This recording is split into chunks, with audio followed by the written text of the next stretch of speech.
Beans and Yo! toast. Yo! Yo! Yes, I do know what is happening.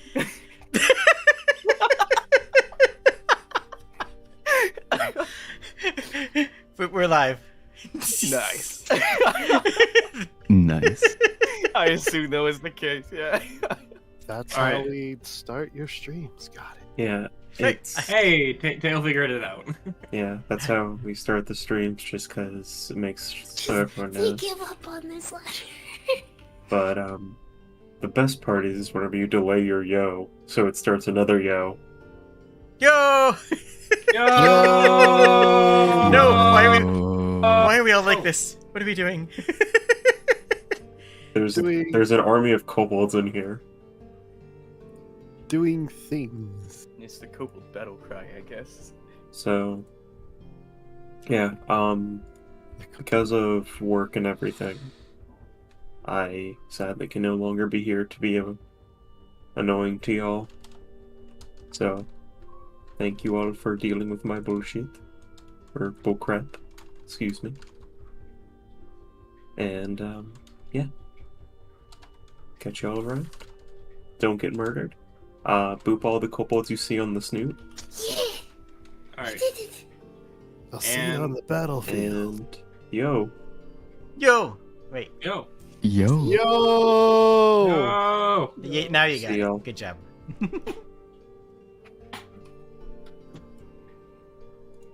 Alright. So as Isha walks out of the house feeling accomplished from rescuing all the soldiers in the manor, a giant hawk comes by and takes the Walkman away. He's now being brought to Bloodborne. Really? Good luck. Good luck, Mr. Isha. That's not actually how we're gonna run him off, but you know, we'll get to it. So, folks, how's everyone doing tonight? I hope everyone is having a fantastic night. Aisley, how are you doing? Jade, how are you doing? Trick, how are you doing? Minnie, how are you doing? And Teo, how are you doing?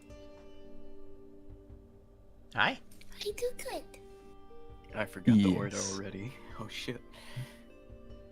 Roll for What do I roll to see how I'm doing? Yeah. Did I make a I- constitution check for that? What Yeah, is all right. that? Here's what I need you to do. I need you to roll a pyramid, please. Okay.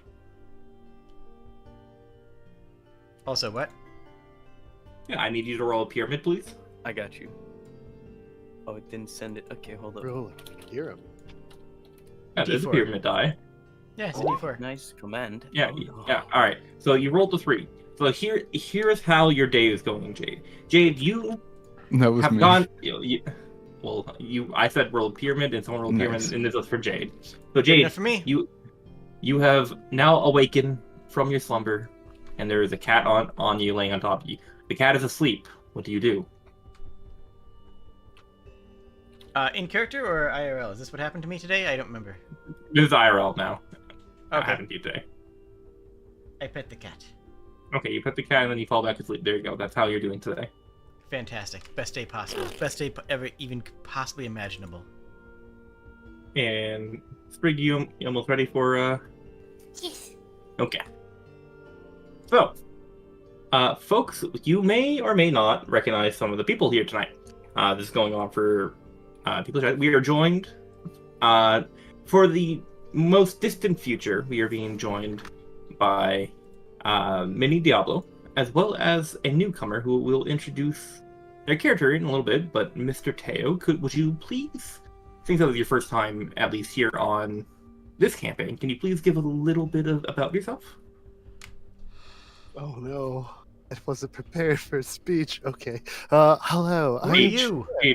I'm Teo, that otter guy who's actually in like a kobold kigu right now because I'm a kobold. But yes. I'm a nerdy guy. I stream over there at Demon Otter Games, and I do silly things and play D&D and like annoy this Kashak guy. So he's like, "Hey, come play my game." And I'm like, "Okay." More like you were playing my other game, and then we had to get you into a different game, so here you are now. Yeah, because I have other games that made the other game hard to play. So it's like, Oh man, too much D&D. The other thing for the other thing on the other thing that made this thing impossible. Now you're here doing this thing. But welcome nonetheless, Teo, and you'll be introducing your character that you'll be playing here in a little bit. First off, a second thing off to note before we start tonight. Everyone, do you have all your grilled cheese ready to throw out Radical? No, Wait, I'm what, not what did I do sorry. to deserve this? I don't- Nobody gave me any grilled cheese to throw. All right, here, you all can throw socks with coins filled in at Radical then. Whoa, I think that's a little worse. Yeah. We went straight from grilled cheese to blackjack? That seems a little brutal, but I mean, I'm in, but it sounds brutal. Just saying. This 10-kilogram weight. I don't know if that'll do. Look, the only thing I have that I can throw at you are Tootsie Rolls, so you're just gonna have to settle with that. Okay, I'll settle with that. Okay. That's Well, unfortunate. Oh well. Well, Radical, with you being late, you're now having grilled Late? cheese. Yes. Hold on. Let me double check something real quick. Yeah, Yes. I did an extra battle because we had time because you were late. Oh, I thought it was 7:30. I'm stupid. My apologies. I am late. You are late. So now with your assortment of Yeah. Tootsie Rolls, grilled cheese, and black eyes from sock quarters, welcome to the session. I had a question too for Kashak, just like a small thing Jade and I had talked about when we were talking with the Pathfinder switchover. Uh-huh. I don't know if it's gonna end up actually happening, but do you mind if I just like completely fold out my spear and just like Ava just has a very big shield that she bonkins with? You can do that. However, I did talk to Jade privately, and until they pull something right now, we are going to be sticking with 5e. If they pull something again, and we're waiting to see a couple other tabletop RPGs coming out in the future, things out Pathfinder 2 isn't an exact 1-to-1 ratio for everyone's characters. We'll stick with 5e for right now. But if you would like to change out your spear. It's not flavorfully fitting anyways. I'll just use it like I'll use the stats of a warhammer and it'll be the same as if I had shield in one hand, warhammer in other hand. Fair It's enough. No. just like fluff-wise, it's just a really big shield. So you have 2 shield then. No, it's just one shield. Okay. I was gonna say if you had It's 2. just like flavoring it as big two-handed shield instead of like shield and spear. Sounds reasonable. Now, this has just reminded me of my Saturday player core, who using the Vanguard class. You all use a shield, but that's okay because this is a reflavored Warhammer. I should ask: have you changed any of the stats for the actual item itself from the PDF that we used? No, I'm just gonna keep using the same thing. I'll just fold together the weight of the spear and the shield and just put everything onto one item. Sure thing. All right, that works. So, okay. And that's muted, so I'm not hearing echo of my own self. As a reminder, folks, I hope everyone has a fantastic night, and welcome to Chapter 2 of your guys' adventure tonight. I mean, the way we've been going, we're probably like at chapter 6 now. We just kind of skipped chapters 2 through 4, you know?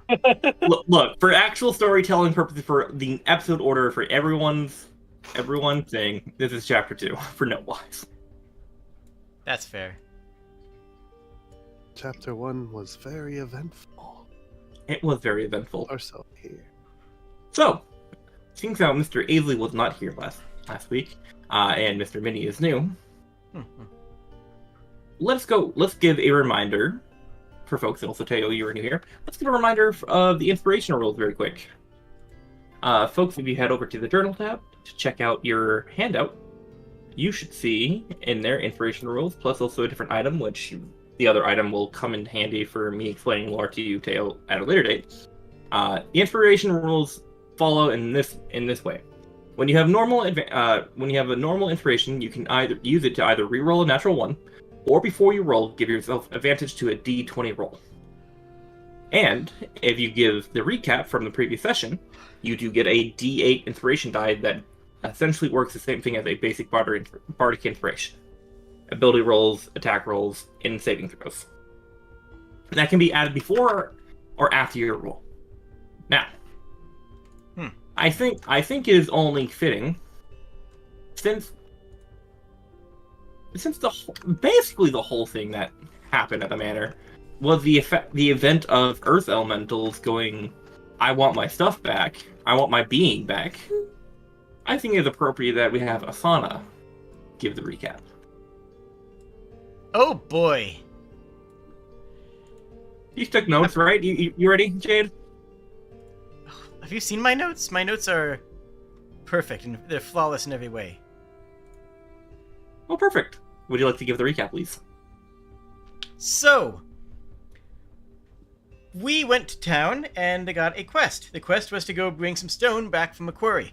The quarry, turns out, was actually mining a giant underground golem of its flesh, because it's golem stone, which is literally the flesh of the golem.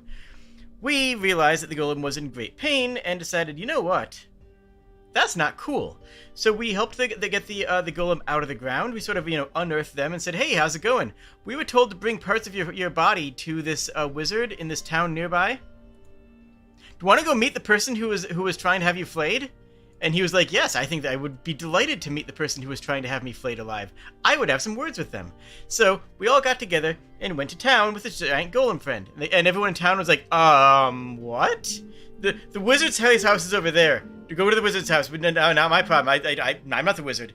So we went to the wizard's house. The wizard's house doesn't exist anymore. I don't think really anything else needs to be said.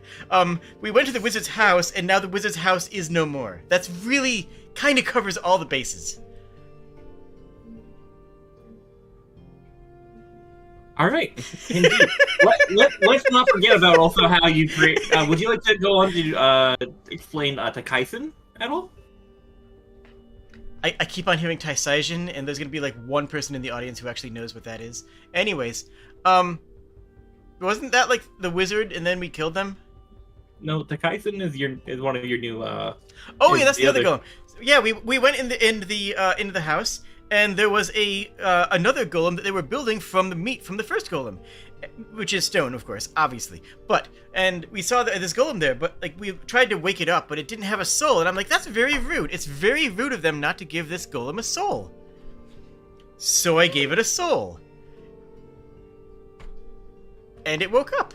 It was a little conflicted because it had some weird necromantic binding stuff, but it's getting over that. It's got a little trauma, but don't we all? No, that's facts. Everyone having that's Didn't come here to get exposed. We gave it life and anxiety. True, actually. We gave it life and it wasn't happy about it. With life came existential dread. Oh no. If Minnie, if trauma is the spice of life, what's your spice of choice? What's your drama flavored like? Off stream, amen. Alright, we got this. I was gonna say mine's like cinnamon, but alright. No. Yes, for sure, like cayenne pepper, for sure. If you like it, my actual notes are David Lustrous Glenn, so who missioned the lock pieces, definitely a slaver. New golem, Taikaisen, new to this whole being alive thing. Scared and has already received voices. Asana panicked over a rifle shot. I'm going full netrunner here. Guard captain is having a whole day right now, eh? New cap, it's all good. Don't worry, don't sweat it. Ava Stompy. Sprig and I are in the party. To be honest, Kashak should have expected this. Peculiar is a bit of an understatement. I think Finnegan meant he's not doing good emotionally. I could pick you up. Is he a chupacabra? Where's the key? Questions asked by people who don't have mold earth. When all you have is a hammer. I did also shake the whole building. Asana doesn't understand the concept of currency or ownership. And I can't keep thinking of Taisaigen, only red mages will remember. Those are my notes. If you think I've taken good notes, then my notes are just little quips to make the stream funny. My notes are not actually notes about what happened. It's his joke book. More or less. My notes section on this is more just things that I'm typing because I think they're amusing. And that works. It's content. Yeah, content. Yeah, mine hashtag is just content. a giant lady busted a hole in a wall and helped us escape. I'm True. blushing. True, though. And Factual. bust hole in the wall gets everyone out from the 3rd floor, and then realize Bug is still inside. We forgot the Huh? bug? No, Ava went back in for the bug, and then the house fell on Ava, so everyone excavated the house. Yeah, didn't it take, like, how many buildings was it falling onto It you? was like 5. 4 houses Yeah. in a row. Well, Nothing a nap couldn't fix, you know? now, Sleep it off. Mr. Tail, we will be getting your character in shortly, so start preparing how you would describe your character when you do come in and whatnot. And also, Okay. funny voices are always appreciated.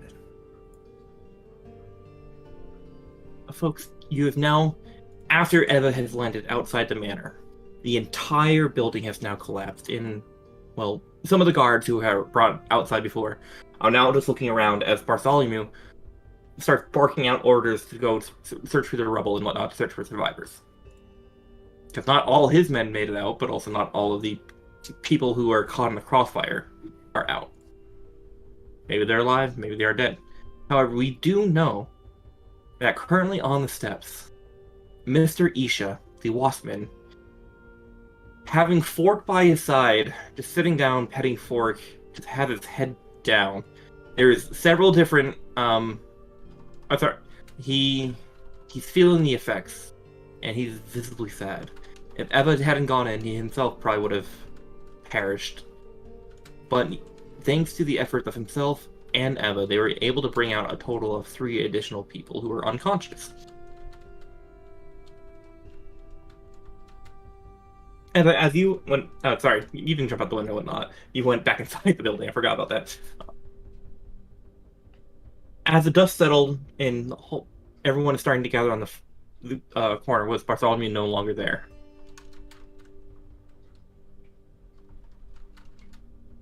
Where's Kozak? Kozak's right over here. Asana, Hi. with everything that's happened and whatnot, and you are looking about, and surrounding you, both Takaizen, who's currently just in an inactive state, Mhm.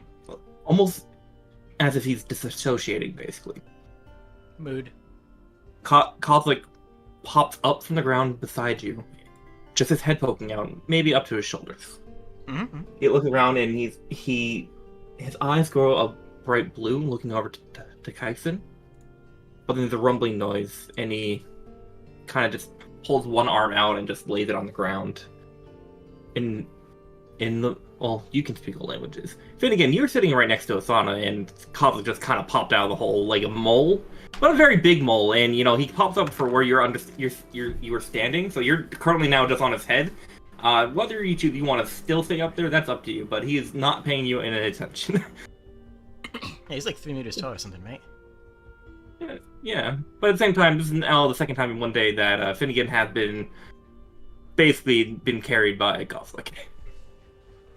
To you, Asana, he goes, Lady Asana, I don't feel my kin is all right there at the moment. What is the...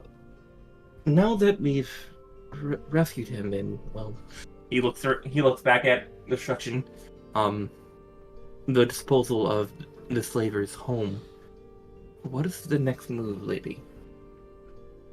You may do as you wish. You are free, and you are an individual. Though, I will remind you that Taisai is your brother, and he will need your support. Very well. It is the same with you. I feel that the... Well, he at this point he actually notices Finnegan and kind of points his finger up at Finnegan. And Finnegan, his finger's pointing up at you, or from below you, and he kind of looked down. What are you thinking now that you're currently on top of his head and just pointing directly at you? He's not even shocked anymore. He's just used to it now. yeah. He just kind of looks down at him like, okay, this is. his kin, I don't remember what his type, his species is called. I don't believe his brethren would be appreciative of all destruction. I know if someone came into my cave and made a mess of it, not that I made, not that I was very clean to begin with, I wouldn't be happy within my abode. I think for now, I will take my brother underground to wait out the wreckage. I believe that is what they call the earthquake that has passed. We should wait for the tremors to stop moving. Care for him as you would as a small child. Speaking of the small child, I believe Gumby is in your backpack, Eva, right now. Yes. Copying out of the backpack after as you're getting up and whatnot, you just feel like the light tap your shoulder, and you see Gumby, the small little Burma-like golem, just kind of looking up from your right shoulder up to your face.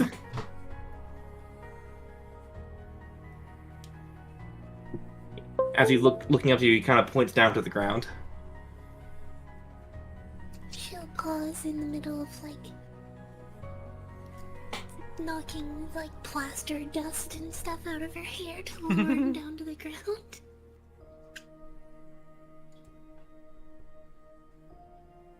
All right. I'll move everyone outside over here very quick. That way. And you let him down. Okay. As he let him down, he kind of looks around and starts stomping his little feet on the ground. He gives you a salute and starts walking over to Asana, and he taps your boot, Asana, like, I still don't know what to tell you. Now that this is all settled, and I'm very disturbed, can we get back to the mission of putting me back in my original state?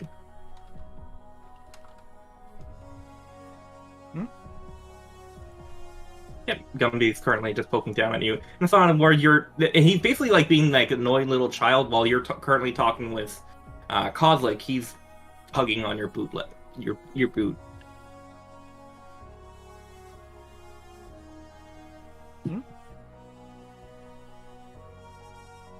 I'm mostly gonna ignore it. I gave Gumby the quest, you know. That's on them.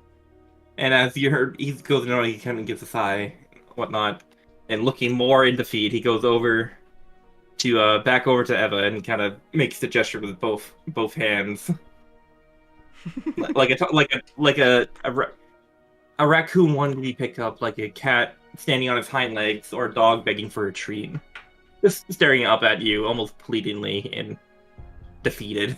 Eva. Was Gumby, you said? Yep. Yeah, she'll pick Gumby back up again. It's gonna behind like the nape of your neck and just kind of settle in, just sit down. I am going to approach. I'm going to approach Minnie and character's name is Ventus. Ventus. Thank you. I'm going to approach Ventus and continue where we ended off last session. Now, I believe, Ventus, you're in someone's backpack. Whose backpack are you currently in? No. I'm standing there wrapped in my cloaks with every once in a while my tail peeking out a little that I then try to tuck back under my cloak repeatedly. Yes. Let me make you actual like representation size. There you go. Thank you. That's bad. That seems about right.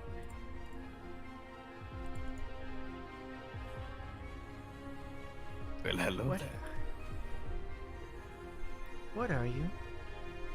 I'm just your normal kobold, I assure you. Nothing strange about me. What are you? I am the wind. You are not from here. That is That's correct. not a question. That is not a question. That is a statement.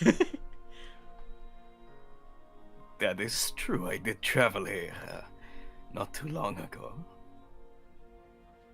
I must ask, what are you? I don't think I've ever seen one like you. Few have, but more will. Cryptic. I like it.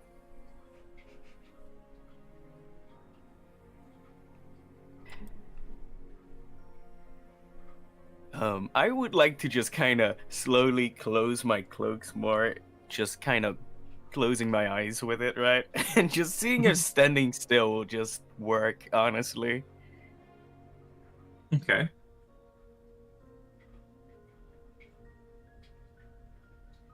Seems What do you mean? effective. Nailed it. What do you mean work? I didn't catch. I'm just kind of escaping the social interaction at this point. Oh. I don't have a concept of shame. I just see this thing staring at me. I'm just like, yep, just gonna act like I'm real sleepy or something. I thought, all right, just for humor's sake, Sonic, can you please give me an insight check? Oh no.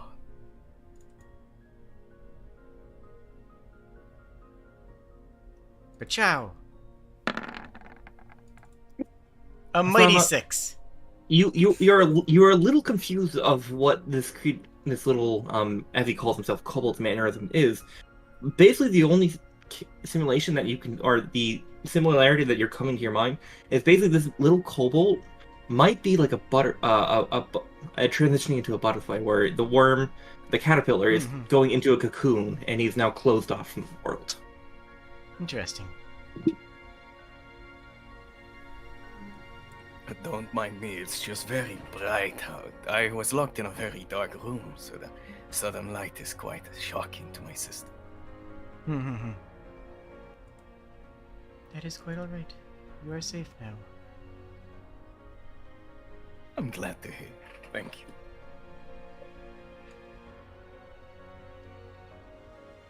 As this is all going and whatnot, Bartholomew looks back. Having all those men going on, Bartholomew will look to you. Not Finnegan, because Finnegan, you're currently dealing with the Earth Elementals. He'll start motioning towards you, Eva, and N. All right. So this was all very much an ordeal. Now, I can assure you that you have not... Well, no, you've broken several laws of this town. I can assure you that.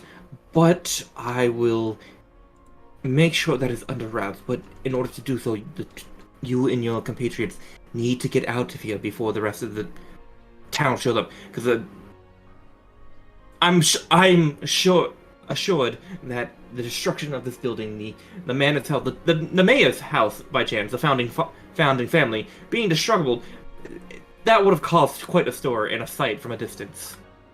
I think you all need to make scarce and be gone like the wind.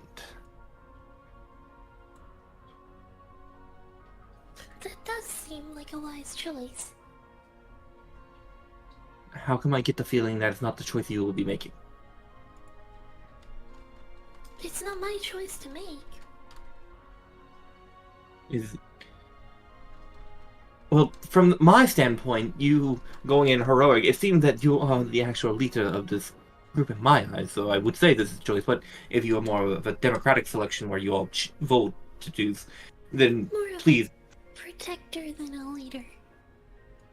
Well, But, then who...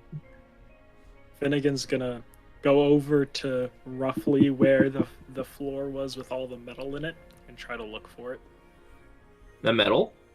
Yeah, in the room where we jumped out of the window from, with all the valuable minerals, or not minerals. Okay, there's a lot of building and whatnot right, on top of that. I'm going to let you do this, but at disadvantage, give me an investigation check. Oh, of course. I'm not expecting anything. Well, now We did Now, have Barthol- the Bermalite crate out the window too. oh Yes. so then that's right. The Bermalite crate is actually outside, so you get to see that no problem, Finnegan. But I'm assuming you're trying to go find the other metals and whatnot, like the Oh yeah, steel. like the gold.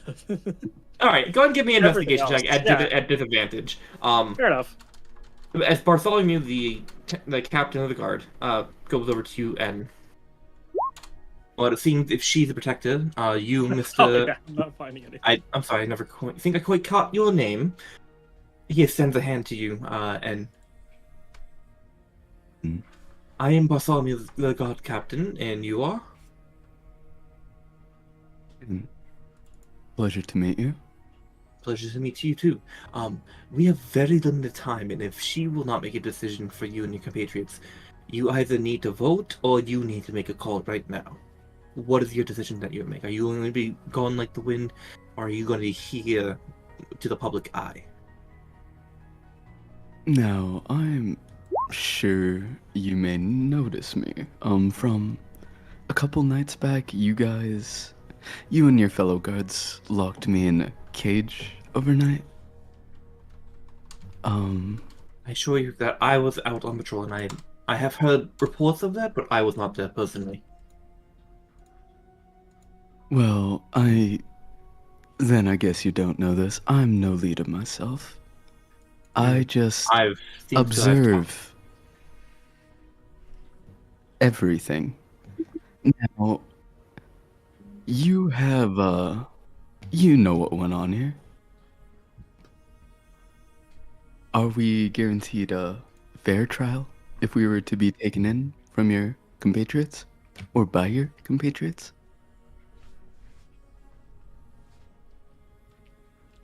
The thing is, I'm not a magistrate by any means. I'm simply just a person who orders the lower ranks of the guard around.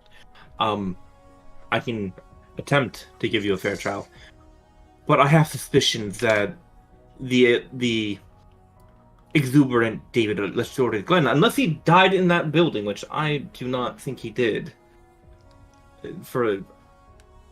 I don't think he was in the manor. He, having, of course, all the power of the judicial and criminal trials. No, judicial, just the word. He makes the call. He is the judge, the jury. I sometimes play the executioner, of course, but if you and your party, if are seen by other people, my men will not say anything, of course. But if other people see you standing out here at the revel, when they saw you coming to town with an earth elemental, I think they can put one and one together and come up with some tall tale. I can assure you probably would not have a fair trial if you don't make on like the wind. Well, I will head out the moment my compatriots do. Thank you for your concern. And as you're coming over there, Jonathan getting up from being inside and whatnot, like rubbing the back of his neck, like looking over the man, like, I'm just glad that Holland didn't come to my tavern. He's walking on it. I'm sorry, I can't help but to hear about scattering like the wind. Yes. Mr. and Miss Eva, of course, I deeply apologize. I wouldn't have no idea that any of this would have turned out when I provided you with that quest. Of course, Mr. Finnegan being over there, being the looter, I would not expect anything less from a pirate. But anyways, I deeply apologize, but I know the people more of this town than you do, and they will not take too kindly to this. They are very wary of outsiders, and you, the outsiders most recent to town, now stand upon their favored mayor's destroyed manor. So my suggestion to you all, and with my guidance, and also help, I can cast a concealing magic and illusion, if you wish, to hide us as we walk away, if you so desire.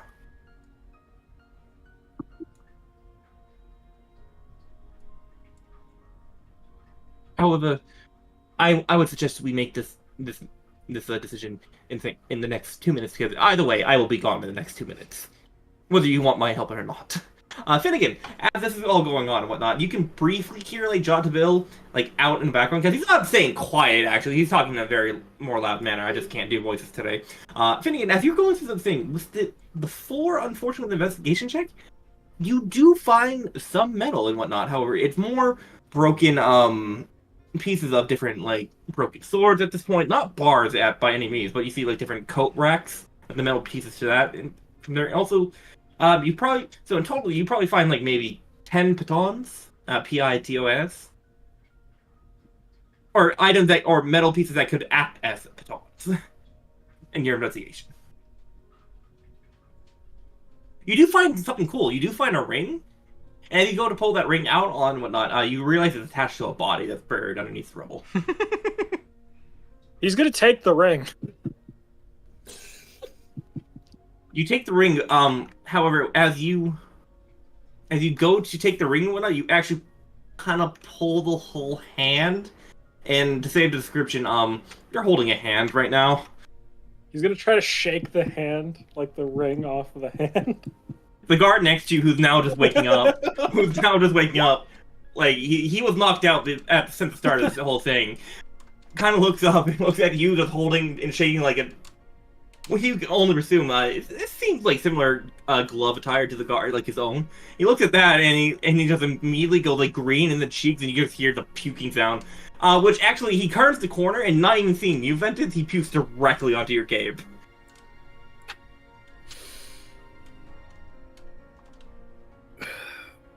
Lovely. Thank you for that.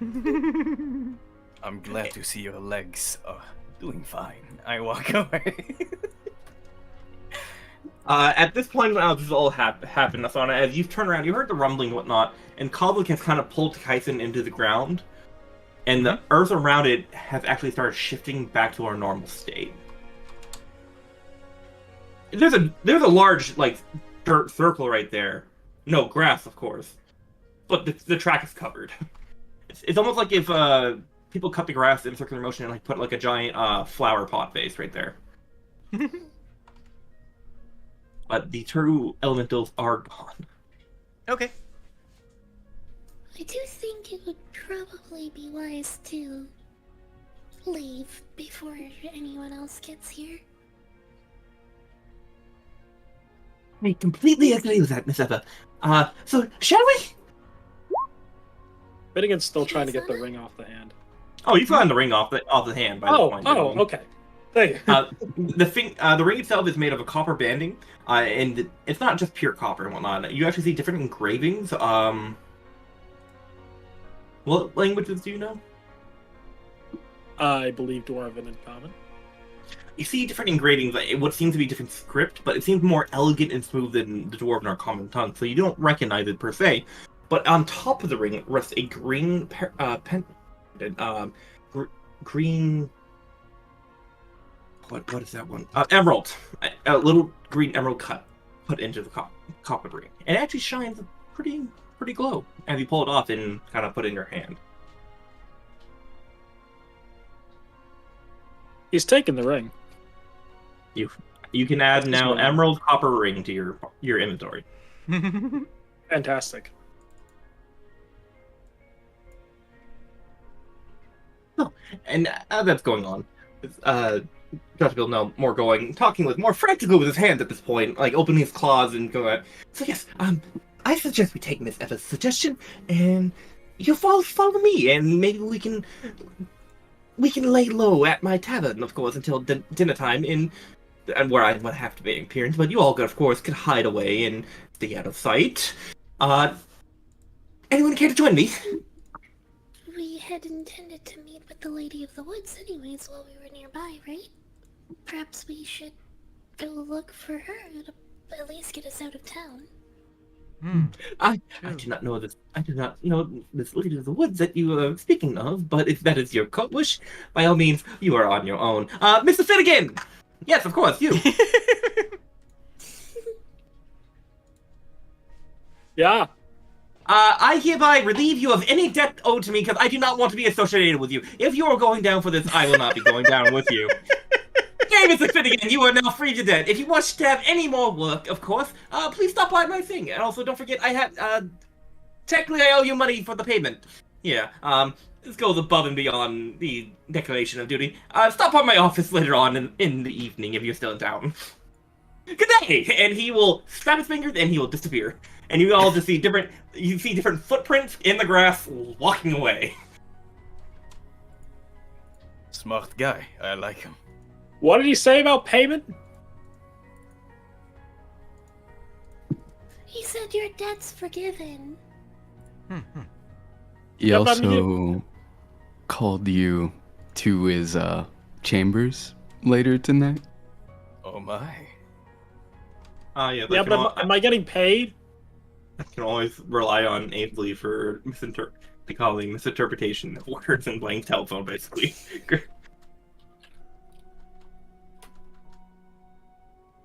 Yes.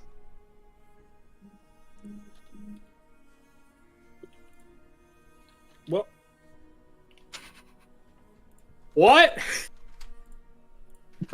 Finnegan, at this point, your ears are no longer ringing and you can hear normally. He's gonna walk over. You're only 435 feet away. Yeah, that's still somewhat of a. I mean, I guess.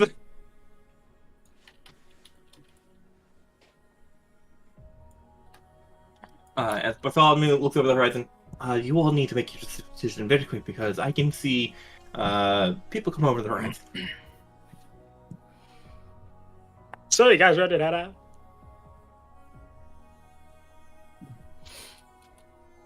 Not that I'm not down for fighting a few people, but Also, at this point, when Jotville turned his spear, Isha kind of was looking around on the conversation and kind of looks shocked a little bit, seeing that the cat person is awake. However, he kind of looks at Fork and then looks at all of you. He's going to give an inside check very quickly, try to figure out the situation because he has no idea what's going on. And with that, Mr. Oh, look at that. Isha actually rolled a pretty good deception. Isha will look around, see the cat disappear in more of a frantic thing, see everyone going there, and then like the worried face on Bartholomew's, or the looking worried face of the guard captain. Bartholomew. Bartholomew, thank you very much. He'll look all to you and kind of like look at the Drake, and then he'll look over to you, Asana. He's going to give like a very tilted, confused look, and he's going to give you a bow, and he's going to run off, following the tracks where the cat went. Excellent. I think He's we should gonna get a pet move that on this. cat. Smart. Guys, want to see a cool ring I found? The only I'm not cat, sure. the only cat he can actually pet, he's going to go chase after. This might be a bad time, but I don't know where I am. Either way, I'd like to get a move on. I think this broken house is a signal for unwanted attention.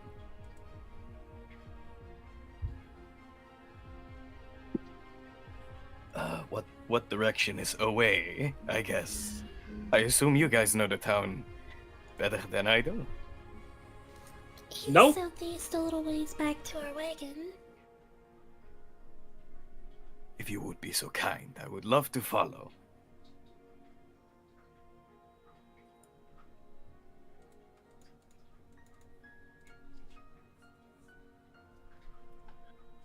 Yeah, we're kind of like standing here, nobody else is moving, isn't sure what to do, but just like Ye- starts slowly, like walking backwards a little bit. Now, as it's walking backwards, it actually starts covering the trails that the cat boots left behind, and now just bigger blueprints in there. So, is the party following Eppa? Yes. Yeah. Okay, and my understanding, you guys are heading to out of town to the wagon that you had before, which is parked on the Yes. outside. Okay. So as we were going to move maps and whatnot, here we are back on the town map. Your guys' wagon somewhere more over here. He was in the woods off the edge of the map. Okay. Mhm. So let's update the party very quick a little bit. So you folks are now joined by Ventus. Oh, hey, these maps are by Kassoon. Shadows to Kassoon? Mhm. I know them. Soon is a very good, very good list. Isha is no longer there, so let me hide those. Kovlet has disappeared somewhere.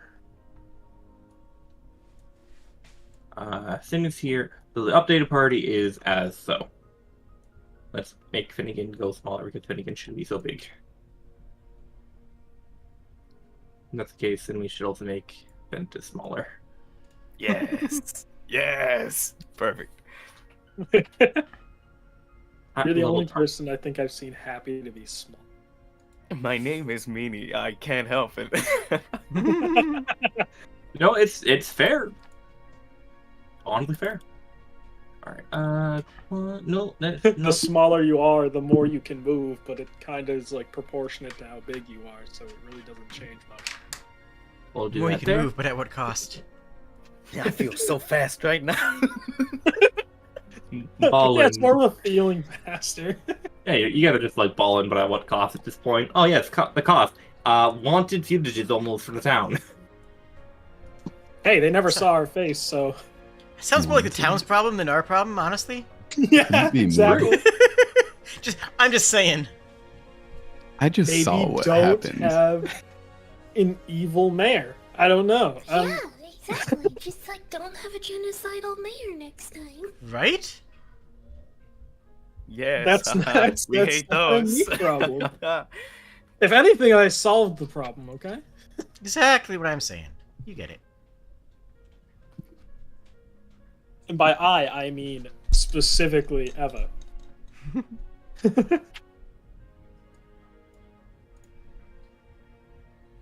Okay.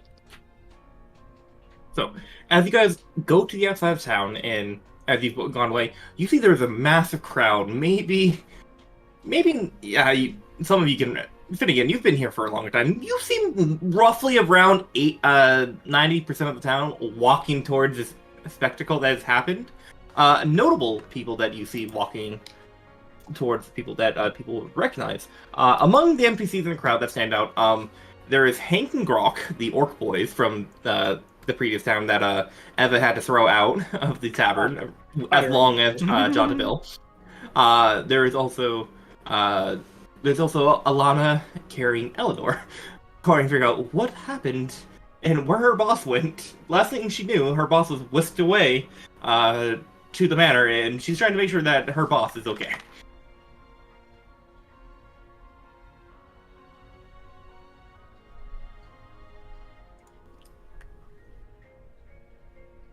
So, those are some notable people that I've seen.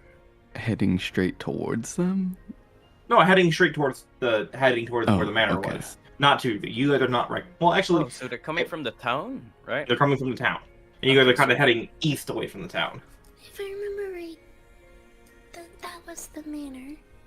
Yes, So basically, we just went a little like something like that. like that, and the rest of town is all coming here. No, you guys are going through an open field. Nah, I'm not gonna make you guys roll stealth rolls and Well, whatnot. we're going into the tree line where our tokens are here now, but like our wagon is over here. So logically, we'd have just gone through the woods straight to it, probably. Okay. So you guys are now in the tree line where you're. Was your cart over here by the big tree, or was it more on the tree line like over here? It was over Like here. beyond the edge of the map. So Okay. So over here in the tree line. So roughly about at this point, we'll say it's like a 20-minute walk because you're trying to be a little bit more stealthy, blending in trees as people are walking away. And there's also like a couple hunter gatherers or lumberjacks coming from the forest. You're trying to stay out of sight. Eventually, you all do make it to the cart over here. Coming from the cart, you see it's actually in the same it's in the same not position. It's the same state that you had left it. It doesn't seem to have been bothered by any person. So you are all now outside on the edge of town. Currently at this point in time, you guys you folks arrived back at I want to say like early / mid afternoon. After the events and whatnot that's going on, it's probably more around let's just round it up to the 5th bell in the evening, where the sun is starting to go down a little bit, and in a couple hours it will be dark out. Okay. What do you all like to do now that you're back at your cart?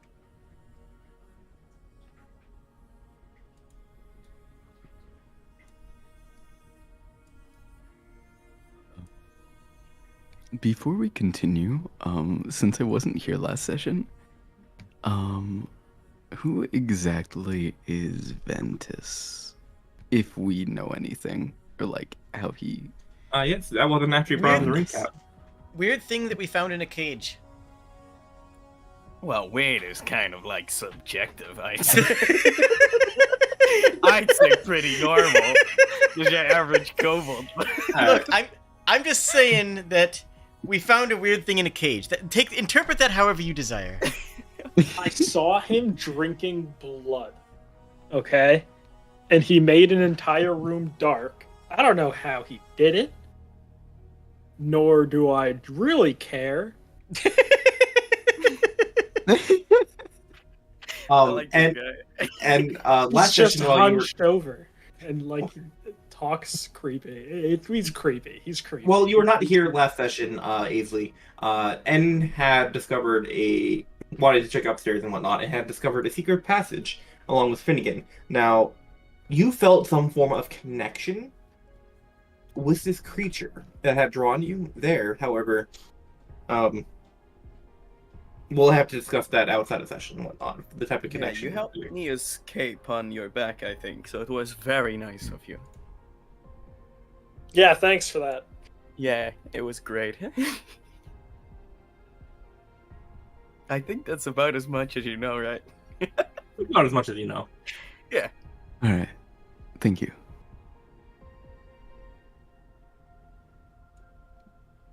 If we're just at the cart, I would be writing down the events that just happened. Compared to when I was translating Kozlik to Finnegan, everything I'm writing down is 100% what happened to my knowledge in that place. The manor, I mean. Including finding Ventus, with a bunch of question marks next to it. That is all. Alrighty then. But yes, you are all currently at the wagon. I got big startled for a second. Sorry, I realized I didn't have music on yet. So I turned on the music. Update to music player made the volume max out to default, so I clicked it and just. Yes. As a thing for folks who are streaming, please use your own music so that way it's safe for work for you. Players who are not currently streaming, I will be posting music in the general chat. Just for if you'd like to have general ambience. Let me go find some music or whatnot for you all to listen to. For flavor. I'm not currently streaming, so I will be able to listen to this music alongside you. I have dark fantasy. Flavor. Good music. Yeah, that's what I have too. Still need to make that playlist. It's almost done. I don't have anything up. I'm listening to the silence. Yeah, I have Pony by Genuine on. It's not fitting at all. Let me stop the music. Good call. Perfect. That's far more fitting.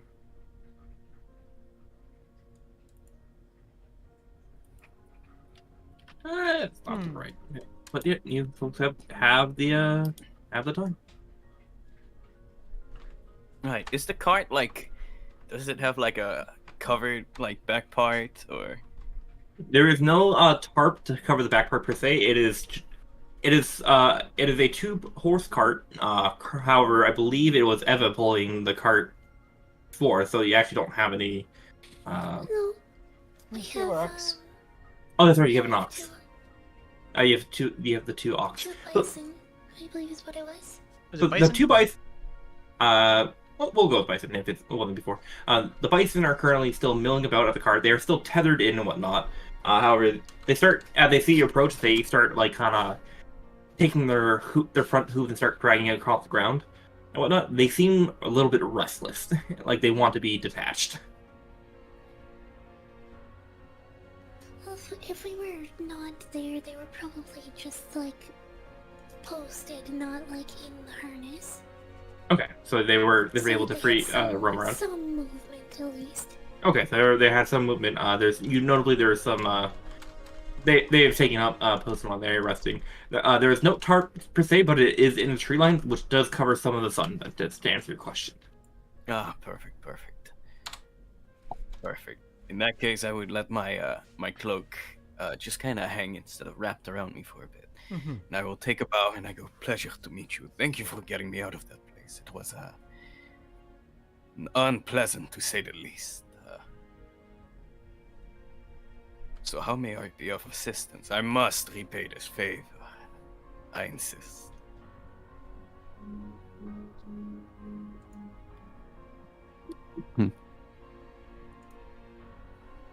Perhaps I could help you solve the issue with these robed people you fought in the manor. I have a small amount of information that might be helpful.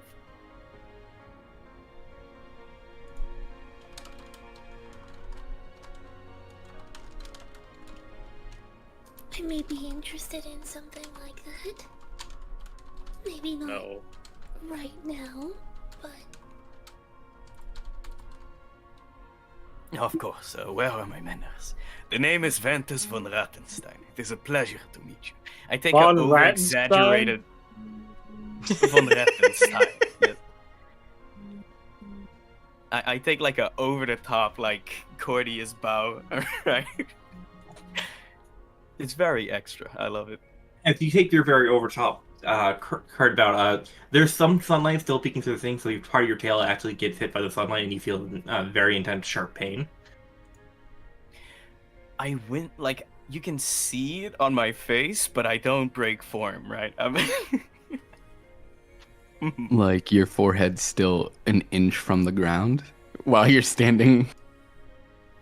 Yeah. Yeah, I just take a very deep bow. It's very practice, you can tell. And even as my tail gets cinched, I don't like physically like react to it instantly. I just take the bow and then stand up correctly, right? And then just tuck in my tail a little again. Pleasure to meet you.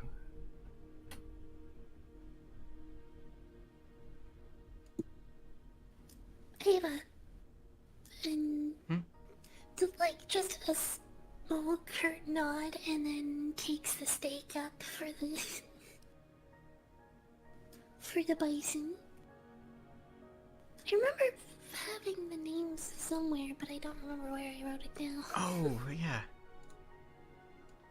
You're right, there is a name. They have names.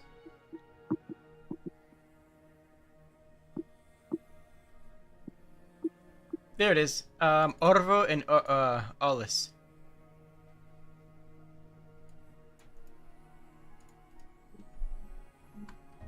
There you go.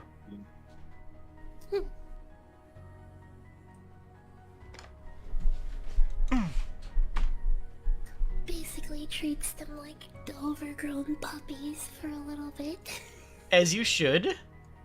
Like patting on their neck and giving scritches. Mm-hmm.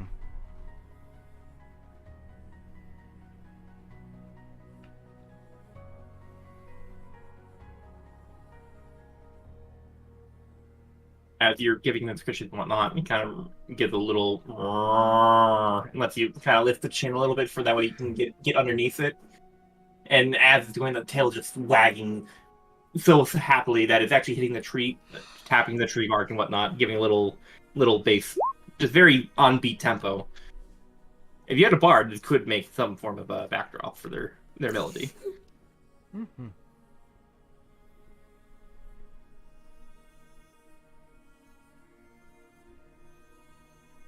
I'm in a weird position right now because, like, I'm very plot relevant, but I am definitely not leader. Like, I don't have direction, despite being. I don't think we have a leader. Exactly. Despite being like very relevant to the plot and the progression thereof, I'm not the person who knows enough about this world to say where we're going. You know. Well, Eva is also in a difficult position of like feeling absolutely that she is just the follower for Asana, so like, you're definitely the leader and the boss, you're not, but you are, for sure. This is such a weird dynamic. I'm new to the group, but I got full faith in normal white guy over there. I feel like he can do it. True. Yo, actually, though. Yeah. I don't know. If we go into the woods, the lady will find So- us, I think. So, I would be real with you guys. Logically speaking, Finnegan is relieved of his duty. He does not care about this party anymore. He's like, all right, we did our goal, we did our mission. I did my job. If you guys have a job, he's fine. But he has no attachment fully. Well, that's something more for you as a player to resolve to figure out how you're gonna, intend to continue with Oh this. yeah, that's what I'm trying to think on. That's why I've been kind of quiet. Mhm. Ventus just mentioned that he might know more about this cult with the white robes, and you were just in a house that was like extravagantly wealthy and had a room dedicated to storing crates of That's precious true. metals. That's true. Also, you were Finnegan involved in... hates the rich. You also Finnegan- broke one of their houses, so they might have something against you. So sticking in a group might be helpful. Eat the rich. Finnegan does Yeah. I hate have. the rich. I recommend it. And he would absolutely like the opportunity That was to. great. I eat the rich. I have. I recommend it. That was great. I was just.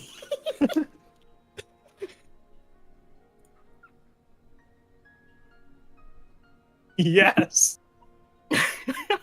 Alright, so who's taking lead? Well, I made my comment. I made my comment that if we go to the woods, the lady the first will find us. That's my input. That's your leadership. That is your What? input. what I would suggest, is that if Finnegan, does Finnegan ever bring this up to the party, like, at all, directly? Because we haven't been paid yet, as a collective, for what we helped out with. Oh yeah. We were very helpful. Yeah.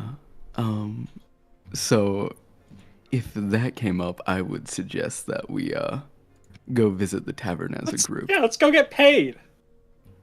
As a group, so that How could I have nobody forgotten? gets arrested. Finnegan's mind is not on whether he gets arrested or not. It's on getting paid. If any one of us was going to be spotted out, it probably would be me, And honest. I don't Eva. mind staying here to cover the wagon and make sure that nobody comes across it while you guys are collecting Isn't- payment. Jatsabil have information on your brother's whereabouts? Out of character, I believe we discussed that already, right? That, like, he knew he passed through the area occasionally, but doesn't know where he is? Yes. Out of character, didn't he say that he would be welcome to help you find him or give you more precise instruction if you completed the task? I could be mistaken. I believe, like, we briefly went through it, Oh, gotcha. when we got back with Kozlik. Oh, okay. Thank you. That he, like, gave a rough explanation of his route. That he usually passes up and down through the region. Alright, and then aside from that, there was... How this all started was you and, Asana approaching me because I'm an extremely pale elf, and, the Lady of the Forest wanted to see me, I think. Your words, you don't know if it's actually me. Mm-hmm. Yeah. Okay, so it would make sense to go to the tavern and then wander into the forest, I think. Okay, since N helped me a fair bit in the mansion, I think I would stick close to him for now. And just, see what's up kind of thing, Mm-hmm. Noted, Yeah. noted. Also, what's your passive perception? Mine? You don't have to tell me. It's low. I have like an 11 perception. My Oh, natural okay. intimidation is a 19 though, so that's neat. Oh, Nice. that's very cool. Okay. We discovered that last time. No.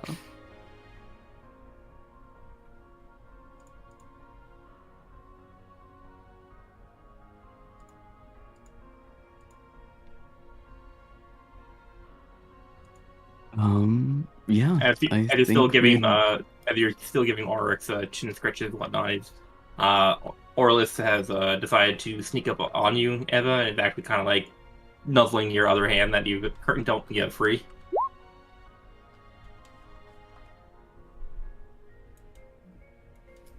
Yeah, she does it for like a good couple of minutes at least. Kind of like plays with Orvo and all this. Okay.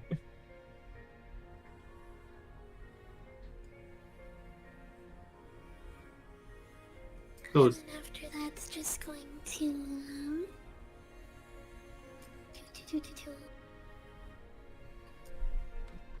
Or my mouse breaks. Okay, well not my mouse, but roll 20 decides to be derp. Oh no. That is unfortunate. Refresh the page, die. Oh boy.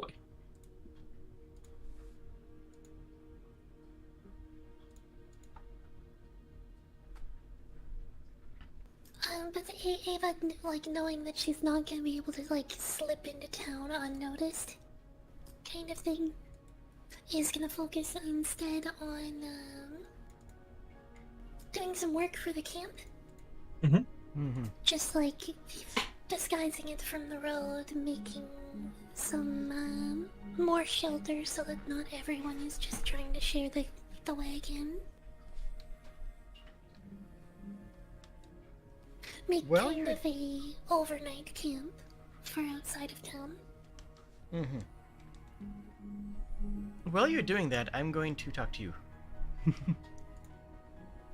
Yes. Ava. I need to fully close and redo the browser, I guess. Why did you go back into the house? The bug was helping us.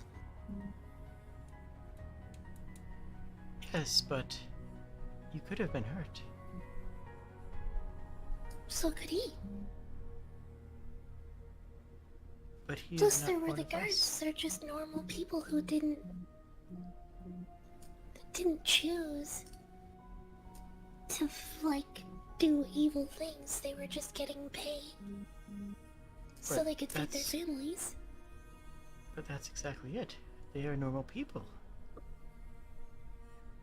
Their fates can go however the way they are weaved. But you are different. 1,000 candles could go out before I would let you be hurt. Why would you go back into the house?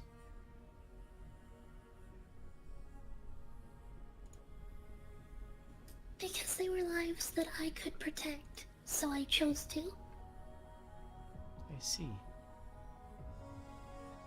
I don't want to just let anyone suffer if I don't need to. I see. Thank you.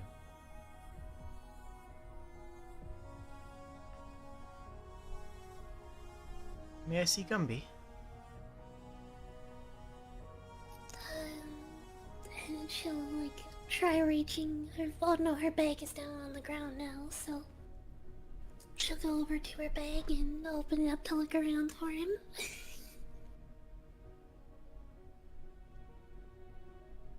You seem to have abandoned your quest, little one.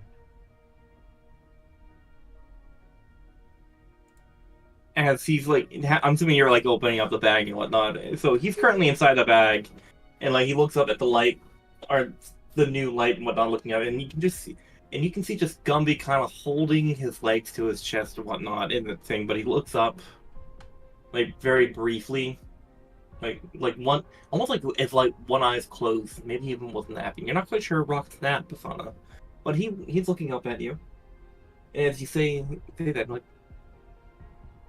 Well, I never wanted to go on a quest. I want you to fix what you did. You brought me from my home. So you should fix it. You may go back whenever you desire. But if you choose to stay, do you wish a new form? I could give you a new quest. No. Look, I think I've had enough out-of-body experiences for one day, and also, I don't... You are very strange, miss. You... Not only have I been whisked away from my body, but it seems that you have also created other people today. And, that person, the much larger person that you made, went berserk. I do not wish to have voices in my head like that person did. So, with all respect, no. I see. You may go and find your home as you desire it. I think right now I just want to be left alone. If you can please close the backpack. Very well. I will close the backpack. Close the Ava. backpack. Ava, Yes? I would craft for you a guardian.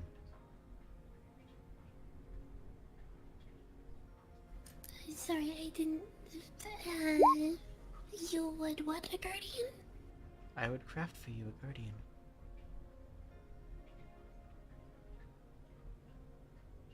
Craft a guardian for me. I think that's my job for you. Yes. There can be a full circle, as the circle of life often is. One will guard another, who guards another, who guards the first.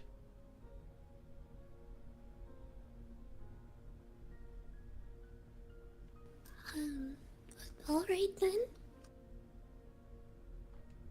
Asana nods and goes back into the wagon, and I am going to take the Burmalite. The Burmalite crate? Mm-hmm. Okay. Hold on, let me check my notes real quick. I don't actually remember how much was in there, just the crate. Does someone remember how many bars were in there? Oh, it was a lot. It was an entire crate. It was a that they... small crate. It was one of the smaller ones. On the surface was 12 bars. If I was gonna guess based on looking at it in rough dimensions, probably Okay. 36 If there, to 48 bars. if it's a Depending on small how crate and accurate whatnot, the map was. I'm going to rule then that let's say there's an average of 38 bars in there. So 30 there, as you're going through there, for people to mark down in the inventory, there is a 38 bars of Burmalite. I'm gonna use it all. Okay, what are you're gonna use it all right now? Yeah, unless someone stops me. Okay, so you're not trying to conceal this and whatnot, so everyone would no. notice that Asana is reaching for the crate of Burmalite.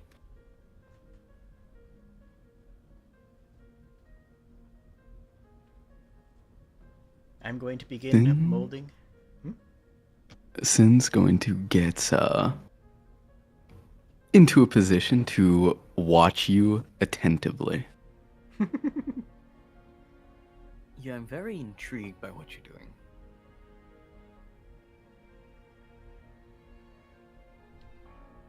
I am going to take the Burmalite. So, is there enough there to Burmalite to craft a medium creature? A medium creature? Yep. Can you? All right. Can you please describe what you mean by medium creature? Are you trying to make like a Henki statue being medium, or are you trying to make something else? Something? Henki statues are medium creatures by default. And it's not the small creatures that I normally craft. This is actually crafting a full-scale Henki statue.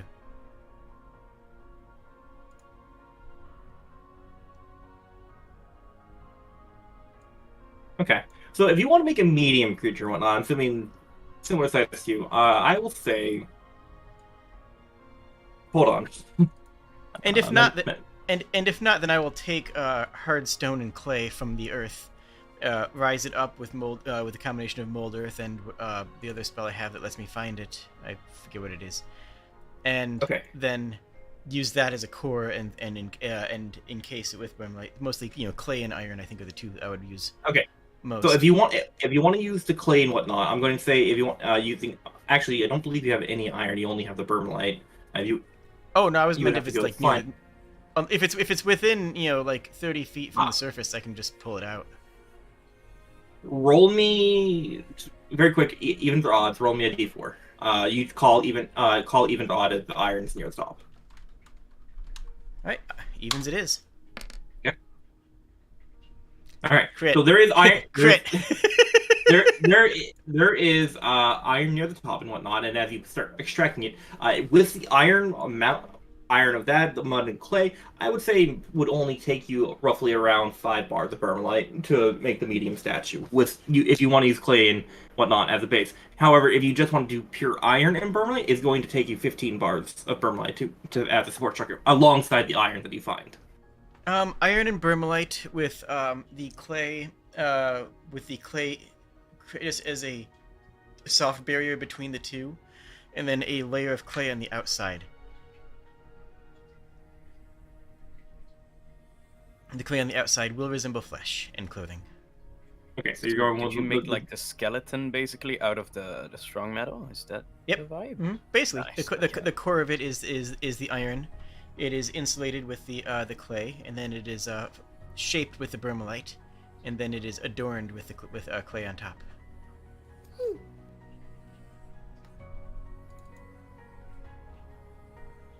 It is done in the guise of an old man, who is holding who will hold a walking stick, hunched over. But it will move with the grace of a leopard. Okay. So go ahead and use subtract 5 bars from the Bermlight of 38, and you can make a medium-sized Henki statue with this. Okay. This one is a Henki statue of Healer's Light. Okay.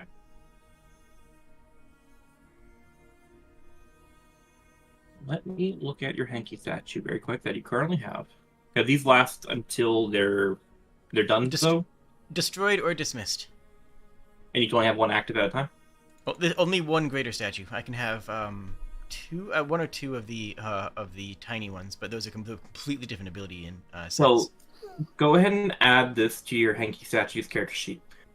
Seeing as how you have used Bermlight as part of the base, it is increased to a D12. What is? The Hero's Light. Oh, okay. That's if you use Bermlight. Mm-hmm.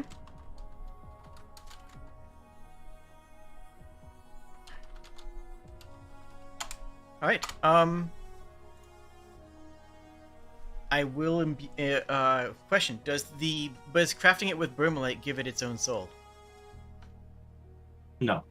Okay. Just for my family's sake, no. We are not creating more life with anxiety. I'm not going to come up with the entire entity on the spot right away. Every time we do that. No. Okay. That's...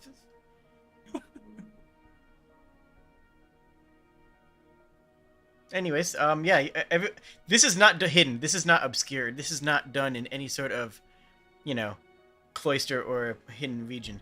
This is done out in the open. I have created a simulacrum of life.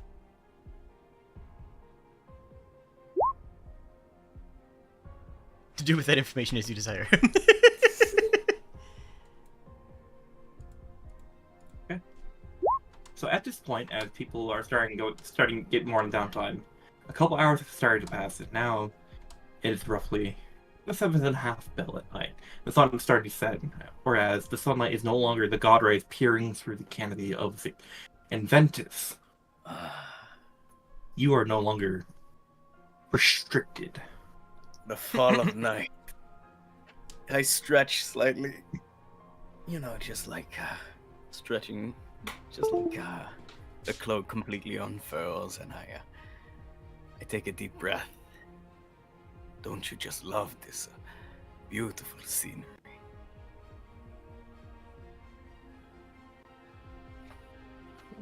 Wait, Anyways. picturesque? Indeed. Let's see. So just out of character, currently the plan is to just kind of vibe, right? And wait for the others to go talk to someone, or what was it? We were going to head to, at least me and Finnegan were going to head to the tavern in the town to receive payment for the mission that we technically accomplished. And I you're gonna like do that get now dollar. that nightfall is coming? Yes. Yeah, evening's a good time. Perfect. I would like to stick with that group in that case. Yes, yes. Doo-doo-doo. I wouldn't mind stretching the legs a little. Would you mind if I accompany you? Not at all. Oh, perfect. Any objections, Finnegan? Radical's muted. Oh no. Oh, no. Muted. I was muted. Yeah, you were muted. I need to stop like muting myself. Yeah. Yeah.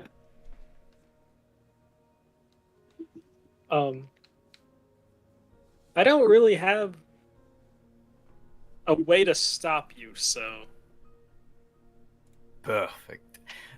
Do any of you have a backpack I could sit in? My legs are still a little. you just said you needed to stretch your legs.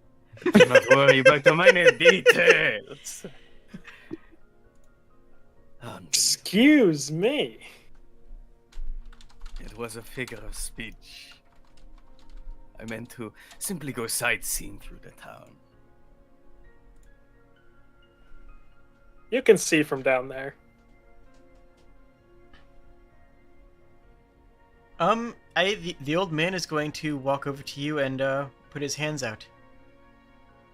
Me? Yeah? He's I gonna would like to carry you. Step back real quick. Hello there. Interesting creature. I look over to the one that created it. Does it speak? No, but it may listen.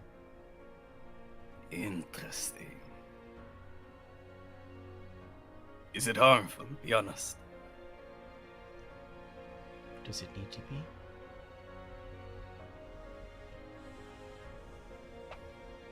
Towards me? No, never. No. As you're saying this, Mitty, suddenly from about north, everyone can hear this. There's a loud squawk coming from one of the branches, and it basically cuts you off mid sentence. Ventus. I would like to look around and see if I can see anything. What direction? Just like north. Doesn't really matter the direction since we're out of like a map scenario right here. But Yes. as you all look up to the branch and whatnot, you see a pair of crows staring at you. Yo! It's them. Oh wait, did I miss the yo earlier? You did. Yeah. Yo! I love that. Even more off time. All right, Finnegan, since how you missed Yo, I do have to penalize you. If you have an inspiration, I need you to take Negative that inspiration. inspiration away. Brutal. Honestly, Sure. I'm feeling uninspired anyway. So. It's the yo penalty.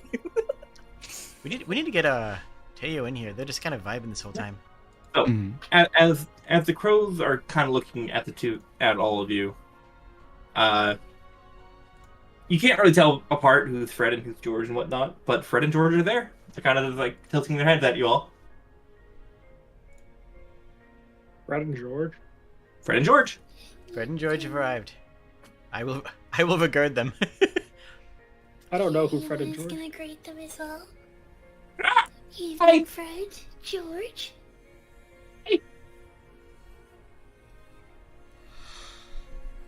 So like Asana and Ava talking to two crows, everyone else just like, what? Actually, at this point, everyone can understand Fred and George. this time. At Yo? This Oh, Yo. Awesome. we saw what happened. Yeah, me and George, we saw what happened. Impressive! Yeah, yes! Finn's eyes go wide immediately.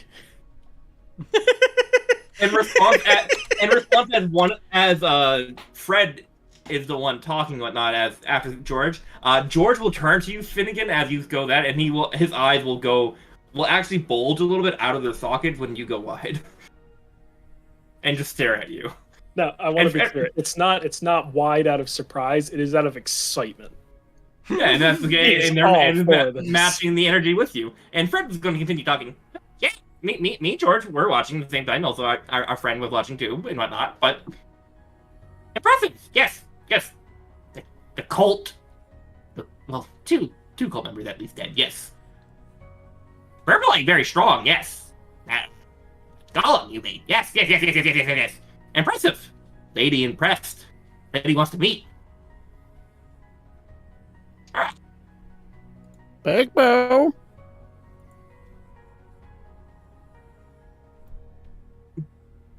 Have you brought I any? would like to meet with the lady as well. I think we were going to try to find her tomorrow, right?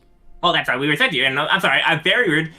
Fred will kind of look up to a higher up branch that wasn't be there before, and like, hey, you, who's talking? You.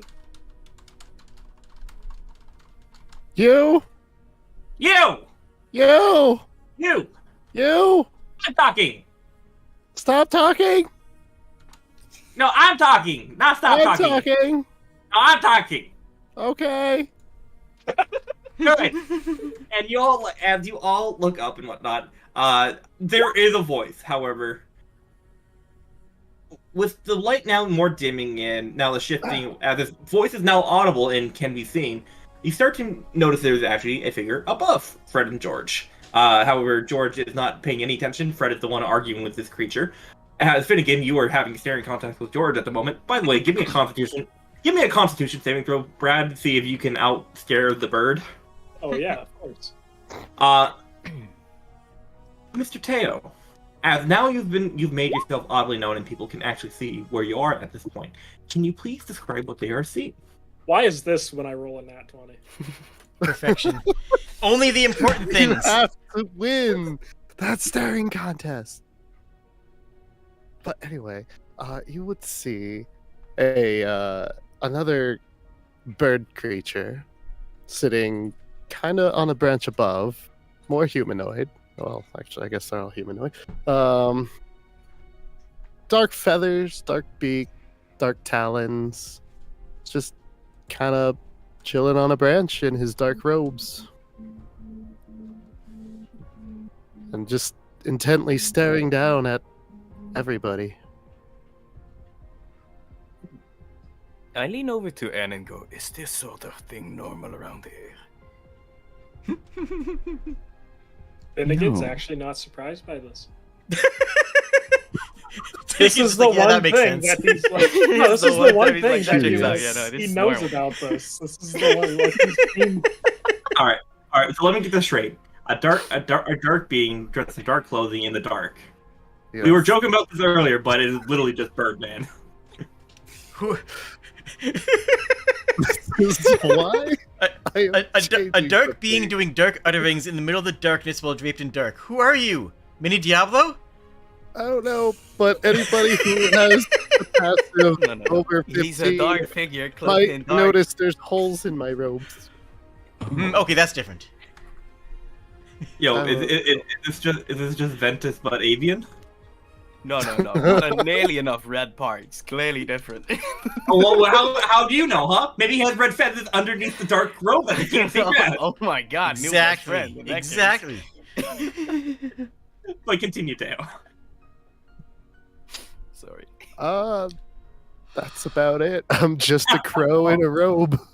I have my hood up. I'm just kind of sitting on a branch, looking at people, and decided to make noise. So Finnegan has Robe met bird has people arrived. before. Like this doesn't. This is the one magical thing where he's like, yeah, I've seen this.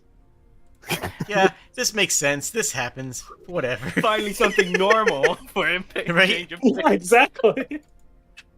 Does Big anyone boo. know what's going on? Talking crows. Larger talking crow. The regular talking crows are what throws him off. Hey, you, all right. You stop talking. I continue talking. I talk You to nice stop ladies. talking. Talk No, to lady. Nice. talk to ladies, not you. Not you.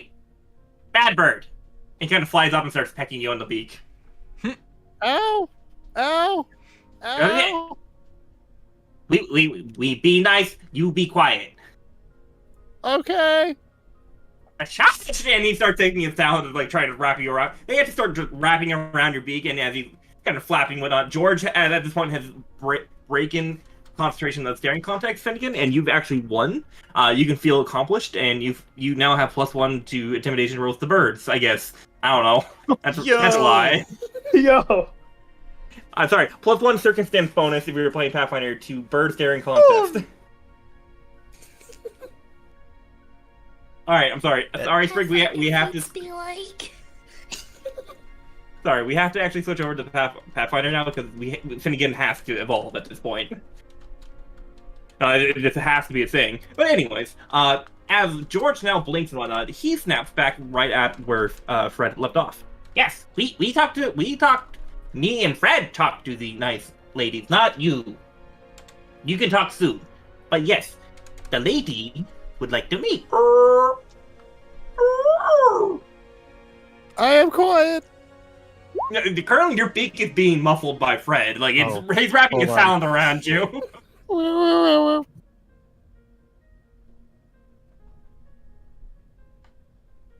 George kind of flies down and to land onto your shoulder, Eva. Does nice ladies want to meet the lady? But yes, we'd still like to meet the lady. That's one nice lady. Looks over to you, Asana. Would other nice lady like to meet the lady? It would be an honor. We must prepare a gift. We must prepare something suitable. Ah, the lady likes gifts. Yes. But and kind of tilts his head immediately like an owl, looking away from you and actually stares directly at you. And would you? It tilts his head to the left. I stare back. Give me another context because he's staring at you and he's now engaging you in a bird staring context. At this point, where Fred flies down off your beak. I mean, And you got a +1 bonus. No, Finnegan has the +1 bonus. Oh, wait, Finnegan has a +1. Got it. That +1 bonus is going to be like the clutch keystone of the entire campaign. I promise it. I guarantee it. Yep. Oh, there's gonna be a moment where like I just really need to intimidate like the bird god. Exactly. This is going to be like a whole moment involved in this. It's going to be great. And Finnegan, and I need you to give me a content throw to try to beat George, as he now needs to redeem himself with the other contender. But Fred will walk down like, lady does like nice gift, but lady would like to meet you. And he stares directly at you, Asana, as equal. The lady Yes. knows of you. So the lady will, wise. the lady will present No. gift. The Wow. duality. The duality. Now, immediately, Ed, something falls into your eye. It's actually a feather and whatnot, and George tricked you. George actually was there a moment ago, but in the moment that you were not expecting, he threw a feather directly at you. Now, with a natural Throw one feathers? and the duality, hey, don't look. George can tilt his head around like a 180, like an owl. He's special, okay? Fair enough. He's not- You know what? I'm not. Who am I to question a talking bird? My bad. He's stranger than your average crow, okay? And at this point, and you now suffer a -1 bonus to staring at birds. I like it. Not even I don't- intimidation, just to stare at birds. You suffer -1. I don't know why, I don't know how, but that -1 is going to cost us the campaign. mean, I It's how we don't got have to into the use my situation. eyes, right? Now, Too Lily, bad of the campaign giant two-headed bird monster. True. It's a- Radical intimidates. at some point, you folks didn't feed Fred and George, and they have molded into an aberrant horror of Fred and George combined. Forge. Forge. Oh, Minnie, Forge. Minnie, please get inspiration for that. Thank you. I think that is well deserved. Okay. Roll initiative for Sin. I suppose. Oh my Well, that's God, let's going see. on. Well, that's going on. Fred will continue going like, and we have someone we would like to teach. He looks up to you. Now you can talk to nice ladies. I talk to ladies. You talk to ladies now. I guess I Introduce will. yourself. I will first, like, jump down out of the tree. Is And he probably- okay? And then, like, I will, like, stand next to George and Fred and say, I am Reds. Nice to meet you.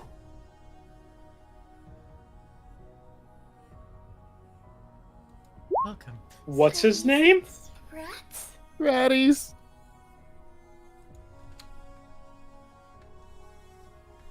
Rats? I'll type it. I Like, think as his name in- is Rat.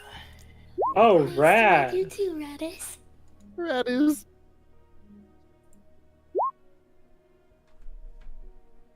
Buddies. As Raditz comes that, Asana and Eva, you can see Sin pounce on top of George and pins him to the ground. As it's coming down, a claw comes down and bats George, and there is a cry, and he poofs in a plume of feathers. He's disappeared. Hmm. They are not edible. Good to know. What were Can I you see- planning on doing? Just curiosity. As this goes, Fred looks over, and he swoops right down to Sin, and he's going to give an attack. And he will, as he comes flying down, he actually hits Eva's shoulder and kind of goes near, does a flip and lands beak first to the ground, like an airplane diving headfirst into the ground. So, but at this point, the bird is now upside down like an emo, just the legs sticking directly into the air. Sin will stand up next to him and look down at this pathetic raven. And That is half in the ground. No, because he's in the raven status, a crow. Okay, the crow. Ava Thank you. is bending down and just picking Sin up by the scruff of the neck. And before Finn could do anything else, and before he's picked up, there's actually a small high pitched squeal, and Sin is accosted. I need you to give me a Constitution saving throw as in self defense. Fred farted directly in your nose, so you have to have disadvantage. 12, that is not a succeed, as now you're under the effect of stinking cloud, Finn. Nice. Wow. I- Wow. Is that what happened? That is a powerful crow toot. Wow, though. So Finn is It's a Uh, talking crow. Are you going to question its abilities? Vadis. Greetings, Vadis. Are you also one of the ladies? I am not a lady. Are you a lady?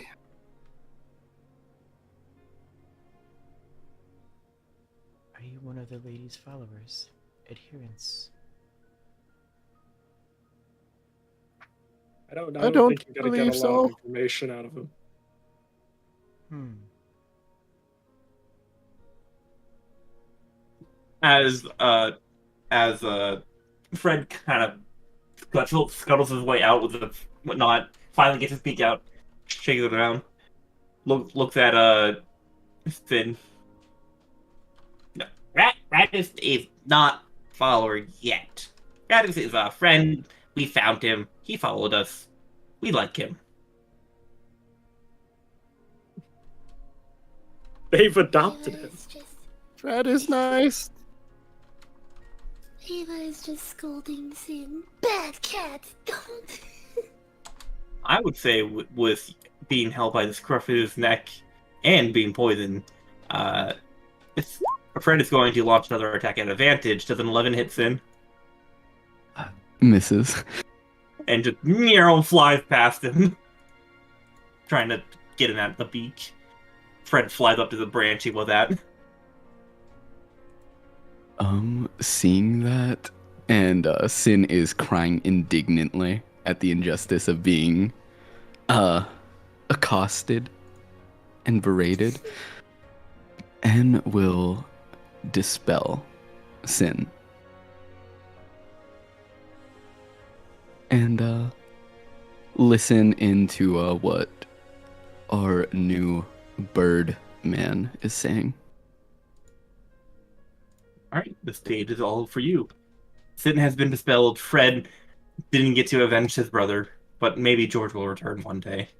Gonna be out of the blue. We're gonna be just like walking down a path and then just no. George has called out, no. Slain by crows. Just in the middle of the dungeon, suddenly there's lightning, and there's George up in the corner coming down directly at Sin. See, this is where that crow intimidation is gonna come in. This is... George is missing. Oh no. Alright, well, I'm running out of game record. I am now writing that down to add in Kairos Fate Reaver at the end game buff for Fred and George combined. Thank you, Sprig. I completely forgot for adding in Zenith to the campaign world. You're welcome for gifting you the perfect name that rolls up the tongue naturally. Forge. Forge. Forge. It's me. Archdemon. Forge. I thought it's me, Forge. Oh, No, it's just both of them trying to say their name at the same hear it. time. Trembling face. Alright. Enough with the memes. I'm gonna leave it up. The stage is yours.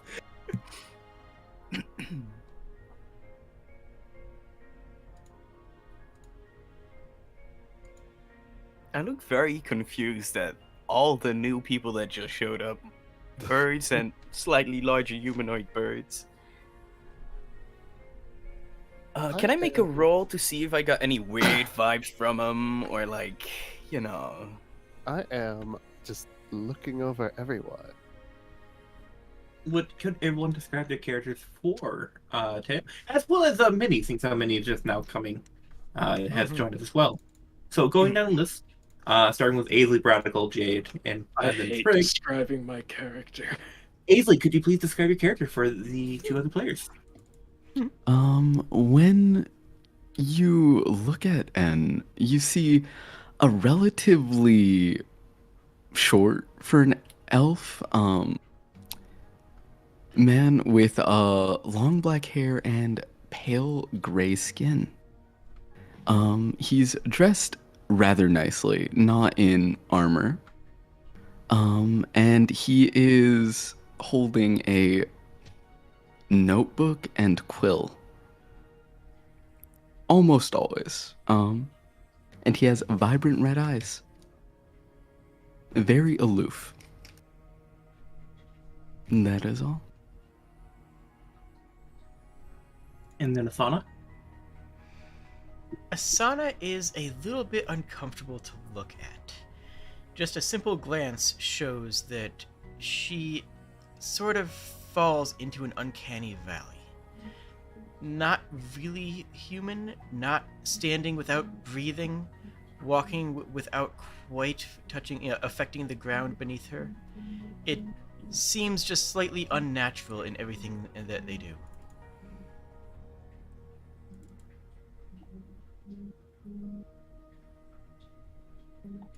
Alright. Uh, oh, Finnegan.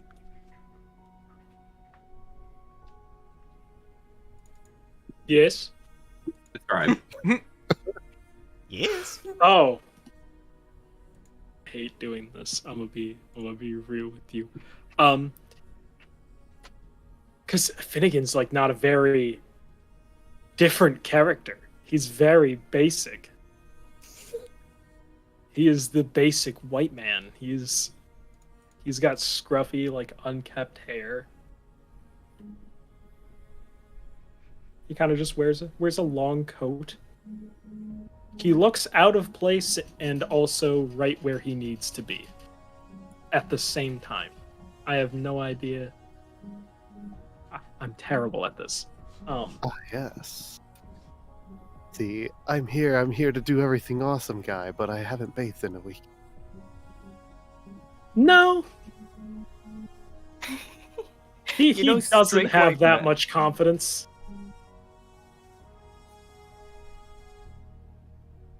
Yeah, last session it was described as straight white man. Yeah, you know that song by Bo Burnham? That's him. That was about That's him, the actually. description, basically. Perfect. What hair color do you have? What eye color do you have? We'll just get the Round. basics out, right? Both? Yeah, for both. Ah. Oh my god, he is basic. Yeah, he is. Yeah, I basic. know. I always, every time people ask me to describe him, I'm like, man, he's a kind of Basic. Wait, he's you're incredibly pale. Chad. Is he a fighter too, or? Nicolas Cage No, he's a gunslinger. pretending to Oh. be Jason Statham. Oh, I hate the description. I hate that so much.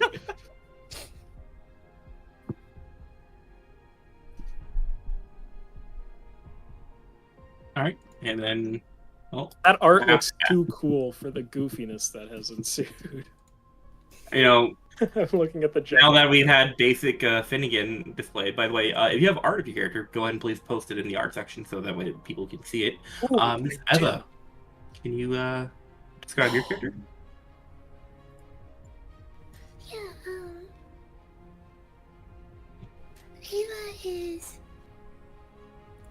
at first glance, like by most features, appears to be a half-elf, but is way too big to be a half-elf. She's this is too, the a right little one? bit too small to be a Why is it an firbolg image elf, file? and way too big to be an elf.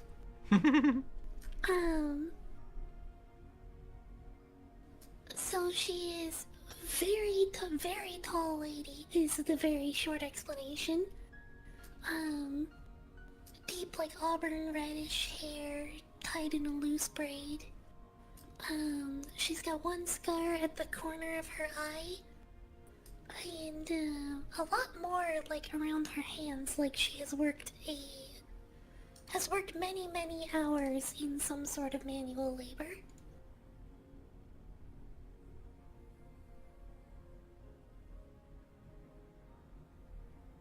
All right. Many hour. But that is the characters for you two. So that is what they are. Go ahead and continue back to where we are, because I'm sorry, I've been, after the description and whatnot, I've just been thinking about just Forge and whatnot, still just laughing about that internally. I'm sorry, that is just It's too good. funny for me. It's very good. All right, but continue. I'm sorry, I didn't mean to interrupt. That's why I didn't totally mean to interrupt. Forge.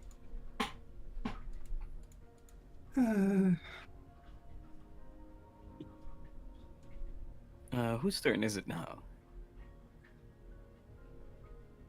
Well, you guys were talking after seeing whatnot, I believe.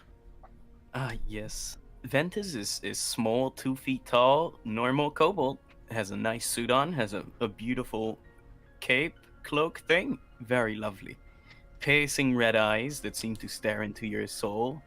A slightly intimidating air, like weirdly enough, despite the fact that he's 2 feet tall. You're like, something about it is still very off-putting. That's Ventus. Oh man, the charmer. Exactly.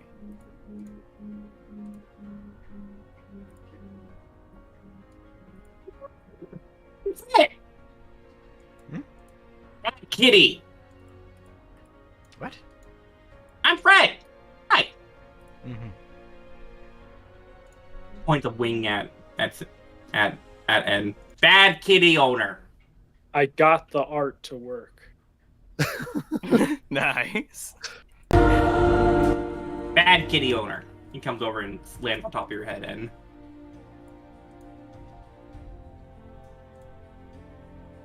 And doesn't react to this. as he takes a second and he starts flying off. You hear a little plop sound on top of your head. Cats are strange. Resummon Sin.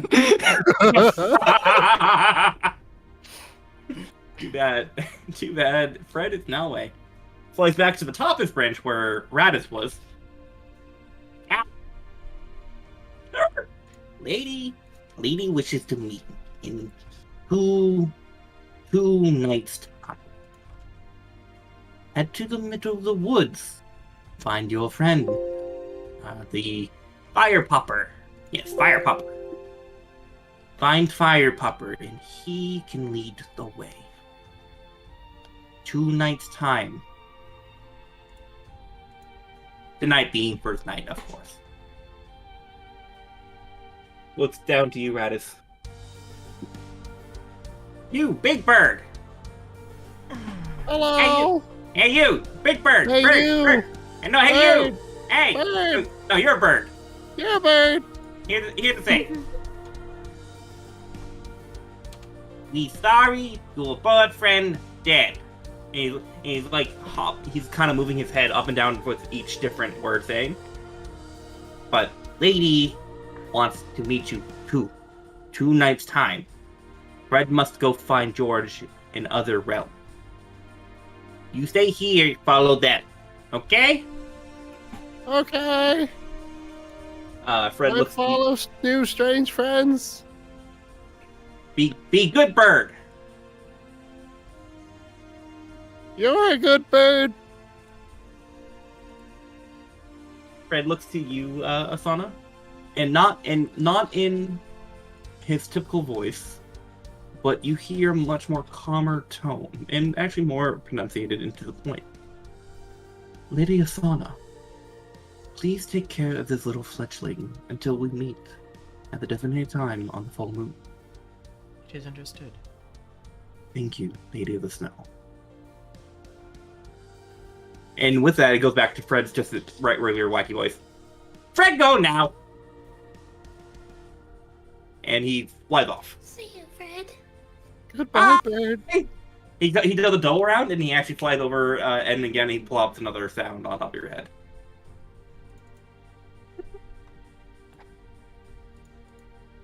Mm-hmm. This is what you get for rolling natural 1. It seems you've made a new friend, I say to N. Are we That is- friends? Are we friends?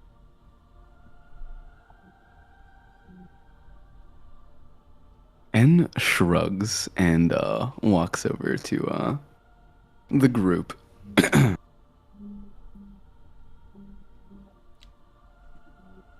I'm gonna go get paid. What medals do we have again? You have Bermalite. Now, it's the only medal that you found other than the ring that Finnegan found and pocketed. You could find iron, just very little bits and specks, though, as you found in the nearby area. Was there any gold in the? I thought there was a crate of gold that was tossed too. I don't think the gold crate was cost. It was in the room, but the Bermalite was the priority when Eva That's threw true. it. Okay. Yeah, I I think Finn was Yep. very tempted to steal, but managed to resist. Because he was like, I could die, so I should probably move. I'll regret it later, but I think that's what happened, Reasonable. right? May I see that ring?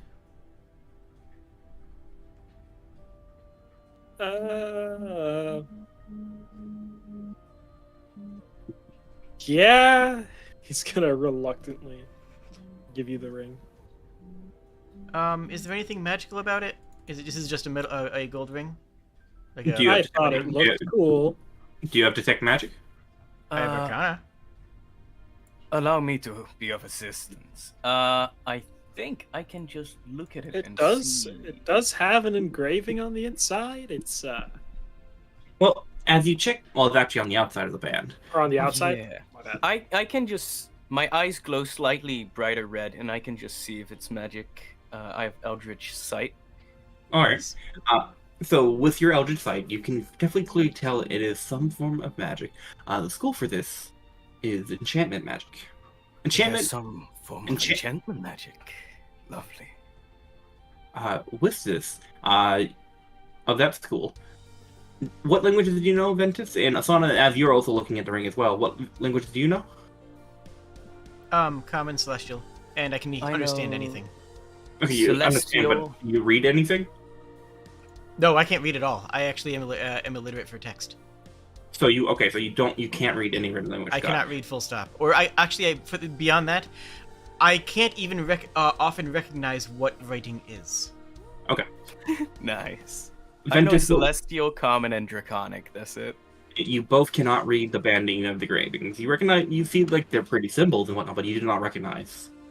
You have seen this lettering in writing before, though, Ventus, back where you come from, but you were never able to read it. Would I happen to kind of know what language it is, even if I don't know how to read it? You can. It is Elvish, but you cannot read it. I will inform him that it is of, it seems to have, some magic on it, as well as elven writing. Unfortunately, I cannot read Oh. this. I can take a look. Yo. You would like to take a look at it?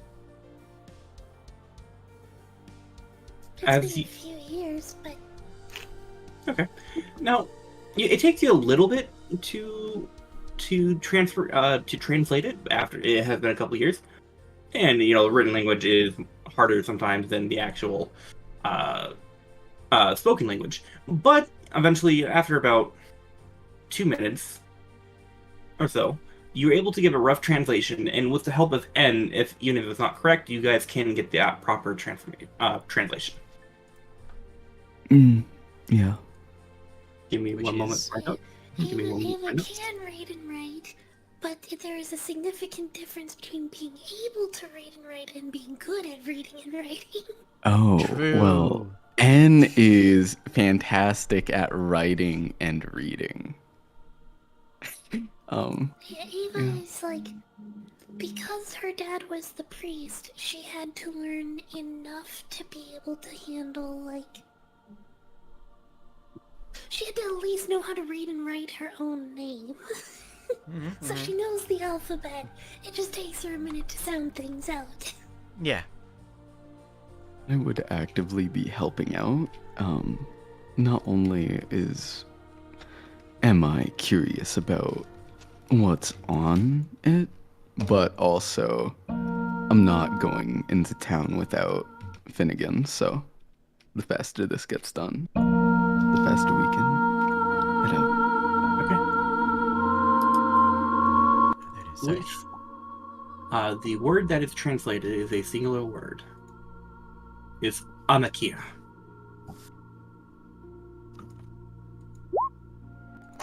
Thank you. Okay? Amakia, meaning, after translation, means gem flower. Gem flower. That is what the Elvish term, but the means in common tongue, but the Elvish word Pretty. is Amakia. I'm a Kia. There's got to be an apostrophe in there somewhere. I recommend between the two eyes, but if it's Elvish, there's got to be at least one. No, that'd be Amakir. Yeah, no, they just wrote it in cursive. Apostrophe Kier. Look, I'm not a language expert, okay? Okay, I didn't become Tolkien for Lord of the He's Rings. not a language expert. It's just a joke about like all fantasy seems to give Alex Yeah. apostrophes. Mm-hmm. That was it. Well, That was the joke. Don't worry about it. too, Anyways, too bad. No apostrophes in this world. I take some of Aha. these. I take some of the scrap bermalite that we've gathered. You know that I used to make the golem. Mhm. Radis.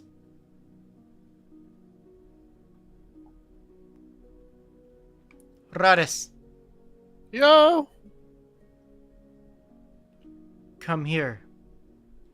When she said, when Asana says this, the leaves on the trees shudder, and you can feel that it's not loud, but you can still somehow feel it through the earth. There's no magic of command in it, but there is intent. Can I put the ring on? You have the ring back? I want to try it on. Well, the question is, Eva, do you get the ring back? Yeah, Radis Okay. she doesn't approaches. see any reason not to. Okay, you have the ring back. He's gonna immediately try to put it on. Okay, you put it on. I'm Radis, very hyped to see what happens. I'll be honest. Anything? Front Well, and center! Let I'll let him finish this. Sorry. no. Sorry. No. The intent is coming from. It's even distracting you, Radical, from your thing. All eyes are now on Asana. Have you No met pressure. the lady of the forest? No! You must be presentable. Stand. Spread your wings. I spread my slightly torn wings, standing at 5'1", by the way. I forgot to mention that earlier. Big Bird. You would pretty much see, I guess, kind of like an old, tattered monk robe. There's some arrows. Like, I've been in a few scuffles, you can tell. Mm-hmm. Yes, you are unpresentable at the moment, but we shall solve this. I am going to mend your clothing and add in some filigree stitching of bermalite. I'm going to basically do an inlay of precious gemstone into the hem of your cloak. Of your, Whoa. not cloak, but of your, yeah. It will gleam with a light blue that glows slightly. I will also try to mend your wings if they're actually damaged. It's gonna take more than mending to mend those. Understood. That's not my forte. But yeah, I will take care of your clothes to make sure that you're presentable in what I'm going to be treating as a high court. Thank you. Am I presentable? You are better. Whether or not you are presentable will end up being your own decision. I feel presentable. That is the most important step. Good. Everyone should do the same to themselves. I say as it just gently turning and addressing the group. Do you happen to know the Yeah, I could nature of this? probably use the bath. I would offer to help you with prestidigitation, but I fear it would take a while. We have 2 days. I will begin to fashion a gift. Finnegan. And with all the talk and cleaning, you do know at Job Build, which at this point, it is probably the dinner rush and whatnot, where the tavern is starting to get busy. He does have a bath available. It's private, of course, but you could probably work out some form of bathing if the party would need it. Mm-hmm.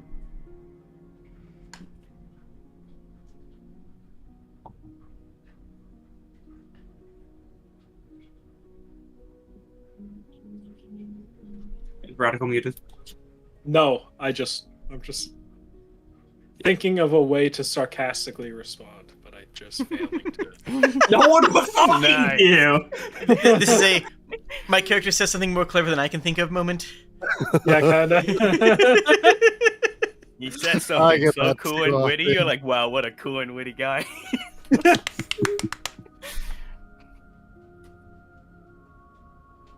No, not sarcastic response in character. Sarcastic response in general. I see. You're stinky. And that's what you are, okay?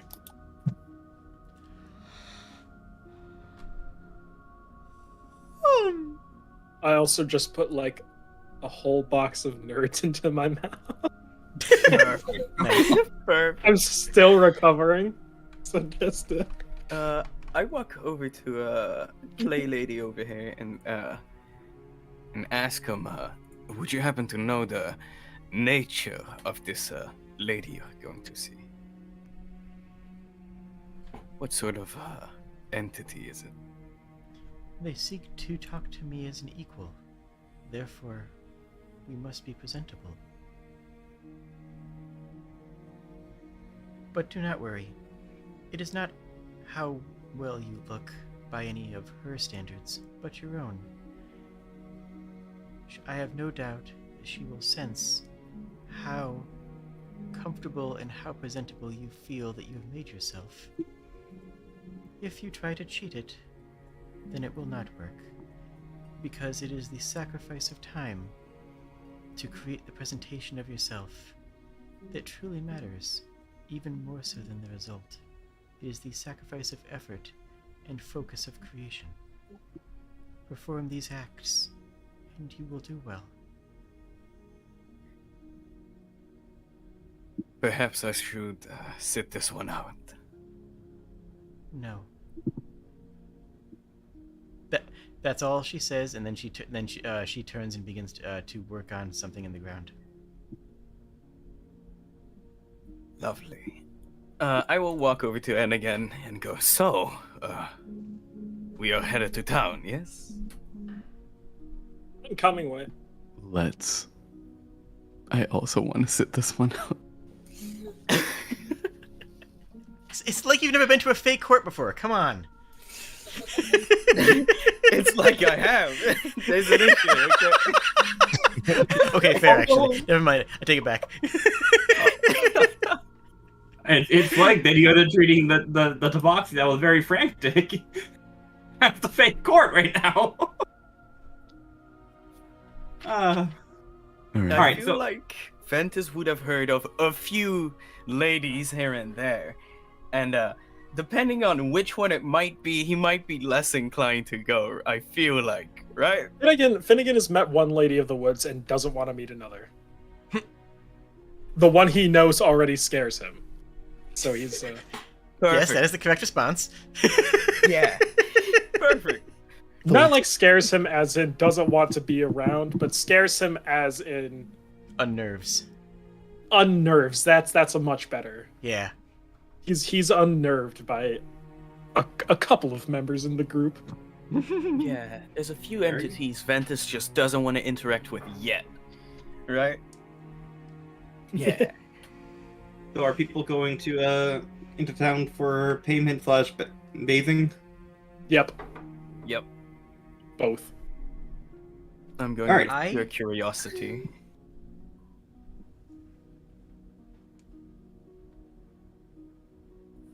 Go ahead, Sprig. I feel like honestly, Ava has been. She's grown up in small mountain village for such a long time that bathing in any way other than in the river is just weird in her head. Mm-hmm. You also, being involved in the local religion, would also understand exactly what presentable means in this situation, so you would have a leg up on anyone else in the party for understanding that, the importance and what is called for. Out of character, I'm not sure in my head what I'm doing, but there was a thing that I was gonna do for character thing too. After bathing, because there's the bath, and then there was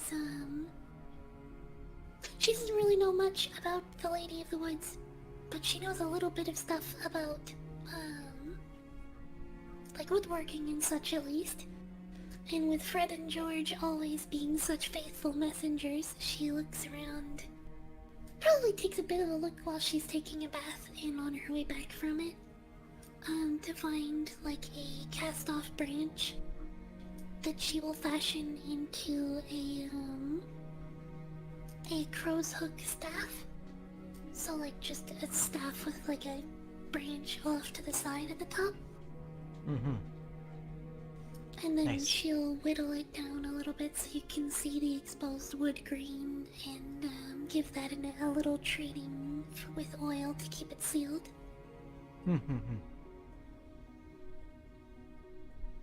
Actually, yeah, Ava would keep linseed oil on them, wouldn't they? But yeah, she's got carpenter's tools. Yeah, that makes a lot of sense, actually. When I first thought, like, whoa, what kind of oil? Like, no, carpenter, you would absolutely have what you need. Yeah, She there. just have linseed oil, yeah.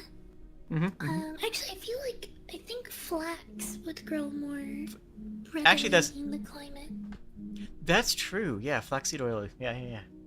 So probably like a jug of flaxseed oil or a jar or something, and A flask, probably.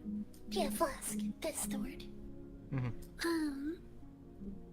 And then like burn the bottom of it to harden it, make it like just a nice sort of decorative but functional thing. Mhm.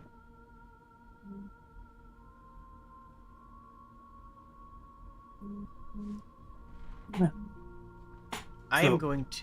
Sorry, go ahead. I was just confirming. So, Eva was going down just purely for the cleaning and whatnot of the bath. Finnegan, you were She's going to take a bath in the river. in the river. Okay. Yes, because like any other kind of bathing is just weird in her head. So, Finnegan, you were going, and are you sitting out? I'm going to the tavern. You're going. Ventus, are you going? Yeah, I'm going with. Also, not related to going to town, but how hungry is Ventus still? I did eat a little. It was not enough to recover. Perfect. Okay, that was just a random question. That is good to know. Totally kobold. Yeah, normal kobold stuff. And Radis, are you staying with the nice ladies, or are you going to go into town with the other people? I will stay with nice ladies. Okay. They made my clothes fancy. All right then. I'm still kind of watching people, see what's happening. Very quickly, Radis, as you're still, let's assume you're staying at camp and whatnot, right? Right.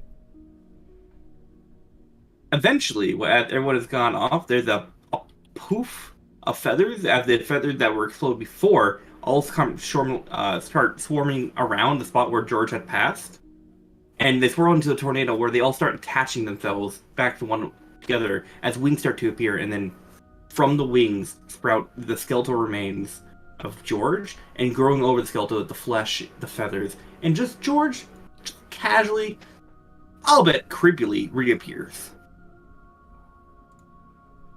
George, you're back. Now the mean cat! Mean cat! Kill the cat! Where the cat? Cat is gone. Let's find cat! We kill cat. Come! Where did they go? I don't know. Fred went looking for you. Fred! No! Oh, shoot! Fred! And he starts flying away, leaving you behind. As that's happening, George, are you not down by the river right now? My Sona? wings, but can't fly. I didn't go to the river. I'm staying right at the cart. Oh, okay, so you're right there with George Pierce. George. One feather. If you would be so kind. For the gift of your mistress. Mistress had my feathers. Yes. Take his feathers. And he flies off. George probably would have been more lenient to give you a feather. However, he was attacked No, by a that's- cat, and Totally fair. No. he wants to keep all the feathers that he can right now. Well, that's going on in that little thing. Finnegan, as you're heading with the totally normal kobold and your friend, well, maybe not a friend, but you're the companion that you've been traveling with over the past day, and you make your ways to Jotabill's Tavern. It is very lively, and you hear music coming from within. As you get through the door, one thing you know is the usual suspects that you recognize. There's Alana and Eleanor here. Eleanor, of course, being more at the bar, not as Alana is going around serving drinks. As you come into the building, she gives you a wide nod, and she kind of points up to the up the stairs to the banister. We're currently in the banister has still not been fixed from the other day. It's still just kind of broken a little bit on the bottom end, where Jotabill was pulled by Eva through it from underneath.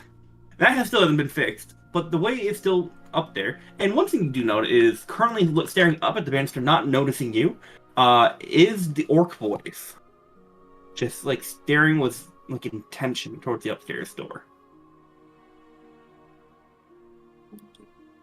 Orc boy being hanging Tension. with intention. Like they're eating like chicken. No, like one has a rooster leg, the other has like a whole ham to himself. They're eating, but they're not conversing. After each bite, like one person bites, the other staring. After the person chews a little bit, the other person bites down. The other person they're taking shifts, staring at the door, basically eating their food. Out of character, what's our relationship with these people? Oh, there's no relationship. Oh. They were just part of the people that Eva kicked out. They seem to have Oh. some. They have some. They Gotcha. have some form of connection to Jotabill, but Finnegan doesn't know what that connection is.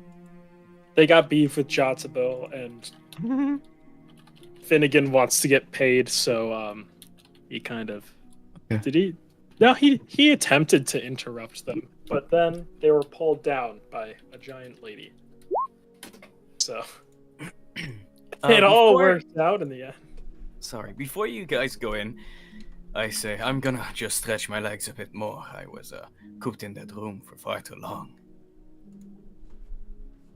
And I wouldn't want to interrupt the conversation between old friends, now would I? So Ventus is gonna stay outside nearby. Okay. Yeah, just like hanging out, you know? Yeah, just casually hanging out. Yeah. Mm-hmm. Do as you wish. See you later. So as Finnegan Pardon. goes upstairs, he's just gonna give a That's nod to the orcs. You gonna go talk to the orcs? He goes, no, just give a nod. Okay. Give a nod. They don't even give you attention as you go up towards the room. And you're following? Yes. Okay. And I will leave Sin at the top of the stairs. Okay. Be a little guard cat. As everything's going on, Ventus, let's focus on you for a moment. Do you want to be dragged while you're doing here, or do you mind being in the public space doing what you want to do? I will sneak in between some alleyways where there's doesn't seem to be anybody around. Well, I meant more of the, do you want to be dragged to a different voice call to do your thing? Oh. I mean, just quickly, yes. I'm just hanging out. Alright. I'm gonna look for them. Alright. Be banished. Oh, I need to go too. So how about that sports ball? This D&D is brought to you by It's a Local Mika team Shack. just never doing as well as you want them to. What? What did you It's a say? local team just never does as well as you want them to. Right? For sports Oh no, ball. the Broncos never win. I gave up on them a long time ago. No, you're talking about football. I'm talking about sports ball. Ah, sports ball. But football's a sport. Okay. Yeah, It is. It's also football, not sports ball, Yeah, the team just never scores enough point goals. Mhm. right?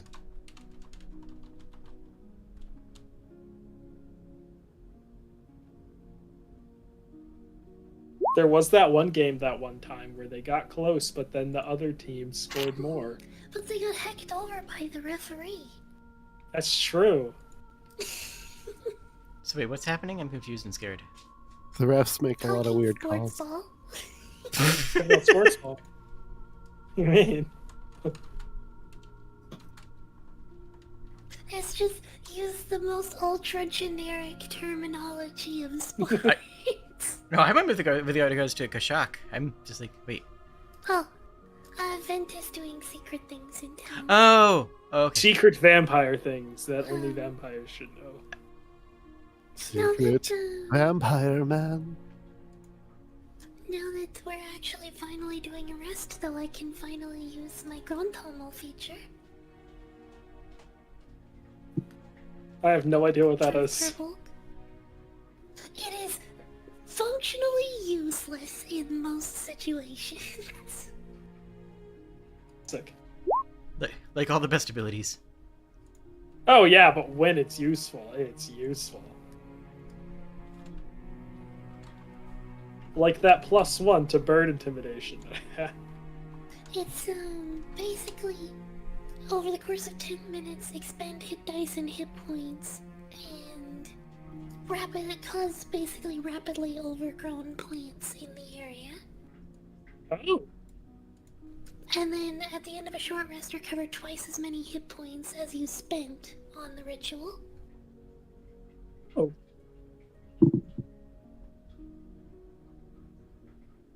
Okay then.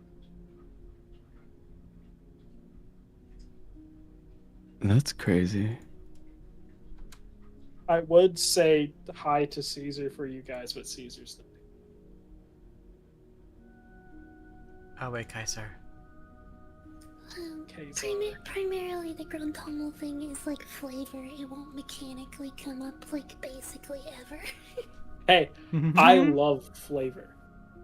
I love things that people just do because it just adds that little bit of flavor for their characters or whatever. Yeah, I Flavor added it adds as a depth. feature in place of like invisibility and disguise self because I felt like disguise self is not a cool furball like forest giant-y thing.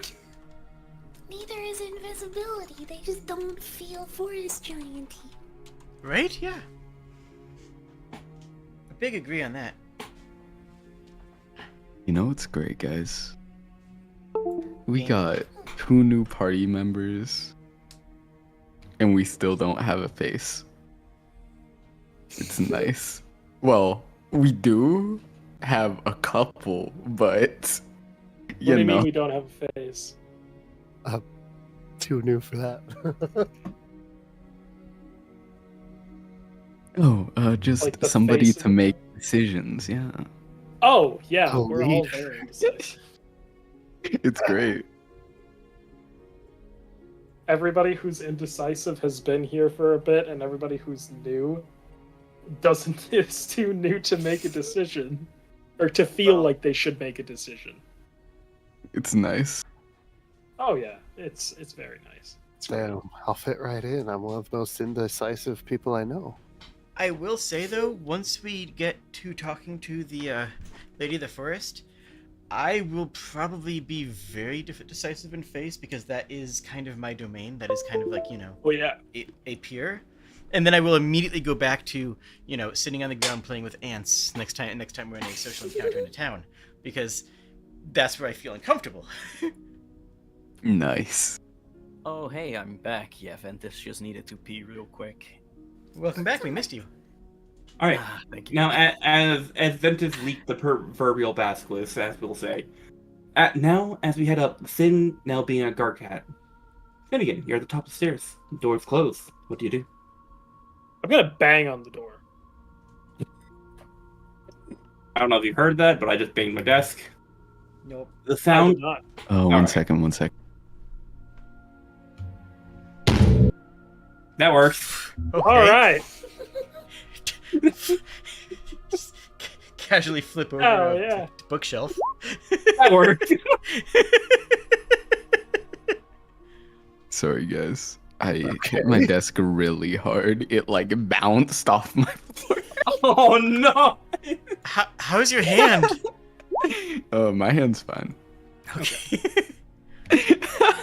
Things we do for practical effects. Yay, Foley. It's almost if we should. It's almost if we should just have a sound effect board, soundboard.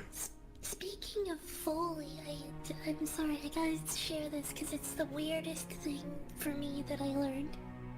You know the sound effect of like every single zombie eating flesh? That Mhm. crunch. You know how they make that sound? Isn't like a Eating an vinyl. apple. Ripping bell peppers with their hands. That Oh. makes sense. Oh, It's so weird. Like, it's such a not thing that you expect it to be. Oh yeah, like you can make alien sounds by rubbing pumpkins. Bell peppers are zombie food. Got Yep. Go rub a pumpkin. That's not a euphemism. it. Or I remember one thing was, they made the footsteps with, a honeydew melon. Mm-hmm. They cut it in half and just like slap, slap, slap, slap, slap, slap. Everybody knows about the coconuts for horse sound, but before Monty Python, a lot of people didn't realize that's what people what sound designers were doing.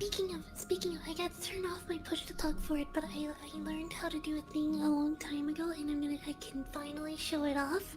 Mm. Okay. Well, very Okay. going. Yo, nice. nice.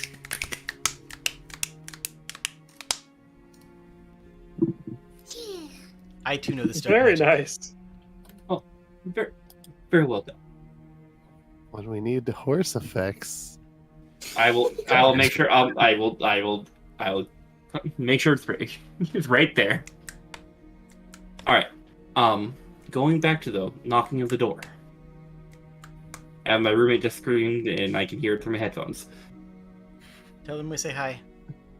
Maybe after. I also said hi. Ah! All right. Knock on the door, bang, and you hear from the. It sounds like he might have his mouth full or something like that, but you can barely make out from any of the doors come in. Again. All right, he's gonna walk in. You open the door, you Finnegan. See, Jodville currently having a mug, like a very tall mug, almost like more. If you would think about it, look at it like a Viking horn. I don't know what those are called, but like the horned mug that they use. That is what they currently have. A stein, thank you.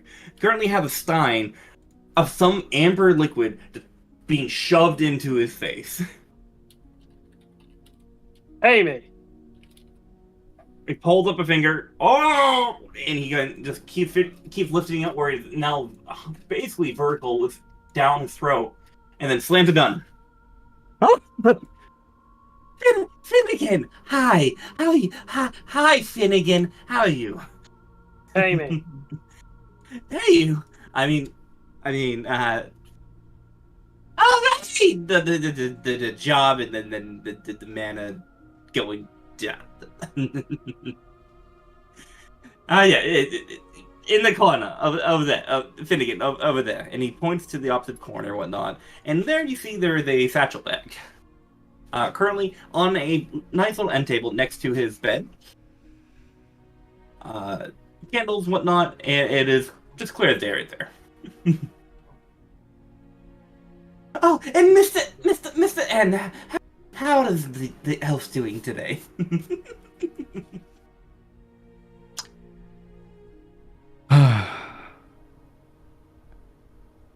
I imitate Come here. Bradical. Come here. Sit, please, Mr. N. Please, sit. putting on his best Finnegan impression. Pay me. I'm just Well, you getting paid? I thought it was Mr. Rodigan who was only getting paid.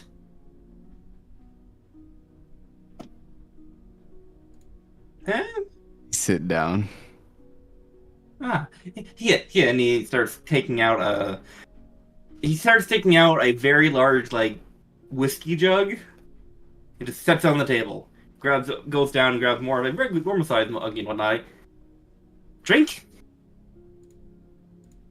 Yes, drink. He starts pouring you a drink and whatnot. But he starts pouring it into the stein, and then after the stein's full, just shoves it over to you, and he takes the other mug and starts pouring himself a drink.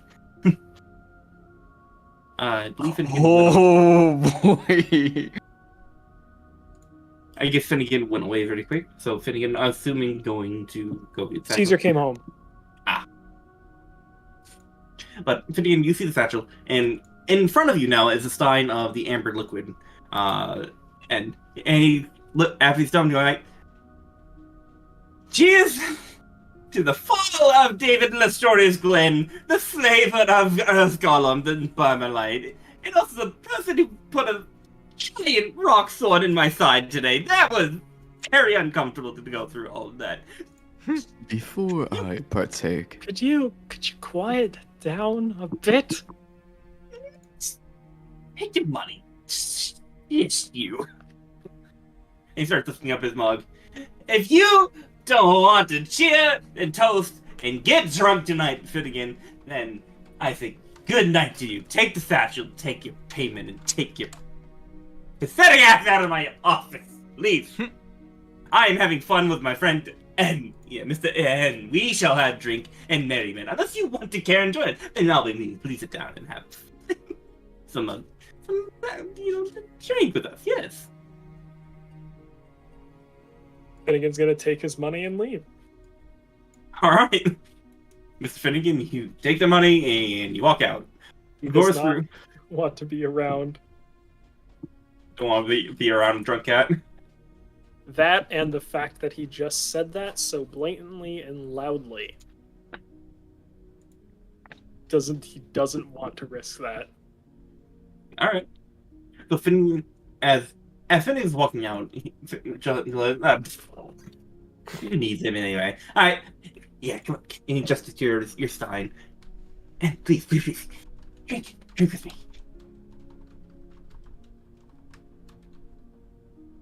here's Now, are you going to drink? yes. Okay. And Finnegan, just be very safe. You are going down the stairs at this point, or are you staying on the balcony waiting for Ed?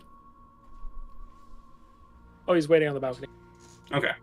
As you come out of the door and whatnot, you notice the two orc boys notice you come out, and they stop eating. They're staring at you at this point.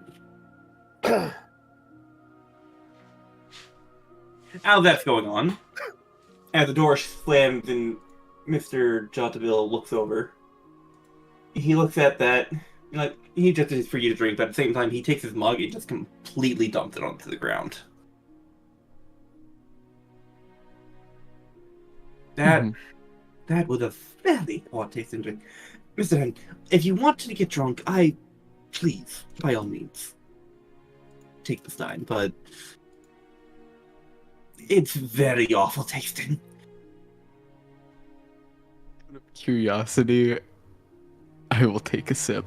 Okay, so the question is, Mr. N, what alcoholic beverages have you had in the past? Have you had whiskey, ale, or mainly just wine? Mostly just wines and a little bit of ale. Okay. Nothing So else. this is neither, okay? As you go on display, the bottle is displaying like, and this is, and he looks around, Dwarven Rat Brandy. Now, I thought that was the heavy name when I ordered it, but no, it literally just tastes like sewer rat. Very awful drink. I don't know why I even bought this place in the first place. Set it back down. By all means, if you want to try the brandy, Go for it. It tastes dreadful. I take a big gulp. You take a big gulp. Now, through the senses of sin before, do you know what a rat tastes like? Because sin has cat-like tendencies. This now you're yourself tasting what seems to be rat. It literally tastes like rat, but add in more like the aroma if you think you would be eating dookie. So go ahead and give me a con save. This is not good. It's hard. Give me a second, not one in a row, please. Oh, that'd be great. Alright. You pass the DC, but it tastes awful. And you take the big gulp and you let it go down your gullet, but you just feel sick to your stomach after that. You kind of put the stein down in front of you. Whether or not you want to take another sip, it's completely up to you. I immediately put the stein down and make a note in a really, really, really thin notebook about how it tasted and the name of it.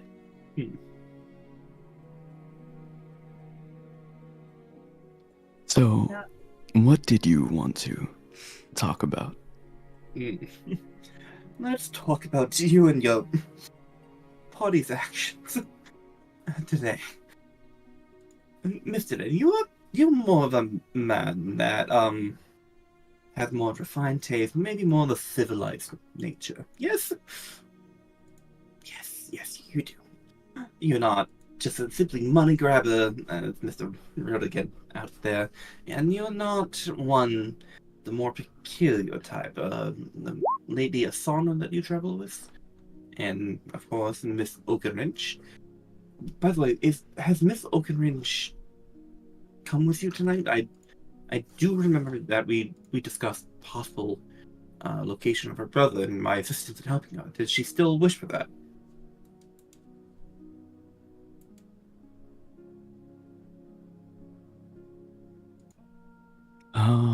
Well, she's not in the tavern right now for obvious reasons.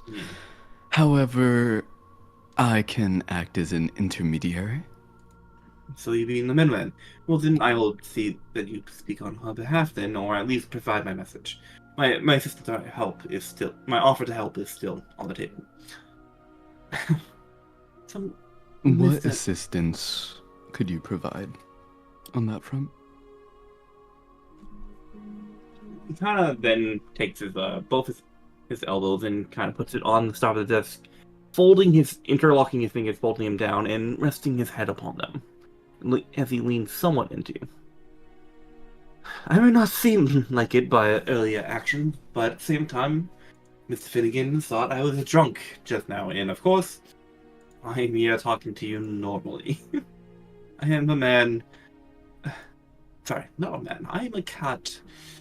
I suppose I am a man. Cat man. That sounds like a horrible vigilante. Sounds like a horrible vigilante name. Something like a cartoon for children. Anyways. What was the question in the end? I'm sorry. I got sidetracked. Curiosity. How would you provide assistance to Miss Oakenridge? Information. I would stick around. I have connections, whatnot, here in Briar's Glen, and also in Eliok and Yalok and maybe whatnot. And also, of course, with Bartholomew, me and I know each other. But that's beside the point. If she's not here, you can be intermediary, and she can always come find me herself if she wishes for help. Now. And Mr. Ned. I am very perturbed with the events that happened. I had no idea that Mr. David Glenn was by any means a slave, but at the same time, we had no recollection he was there. So, by all means, he could have been one of the people dead in the trouble. He could have not been there at all, but found. I don't feel good about whisking away live material. I am by no means a person for slavery. I abhor it. Make myself very clear. Now, my relationship with Mr. Rodigan, his debt paid off, and it seems that he no longer wants to deal with me. But you, Miss N, you're more of a man, an elf of practicality and whatnot. So, I am here for any time that you are here at Enterprise Glen in need of you and your compatriots, if you plan to continue working together and traveling together. I can provide assistance with you housing here through different favors, and also just do anything you need. Use me as a resource, Mr. N. I know about you in your past a little bit. You travel around the throne room fast. And I don't think anyone realizes, or nor do I realize, why are you here in Bright School?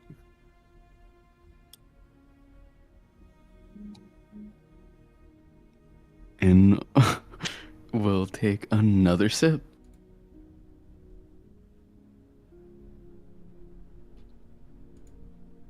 I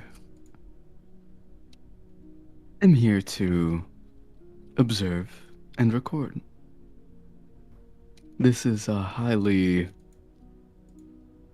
contested area, and even though word travels fast, as you say, the truth gets distorted rather quickly.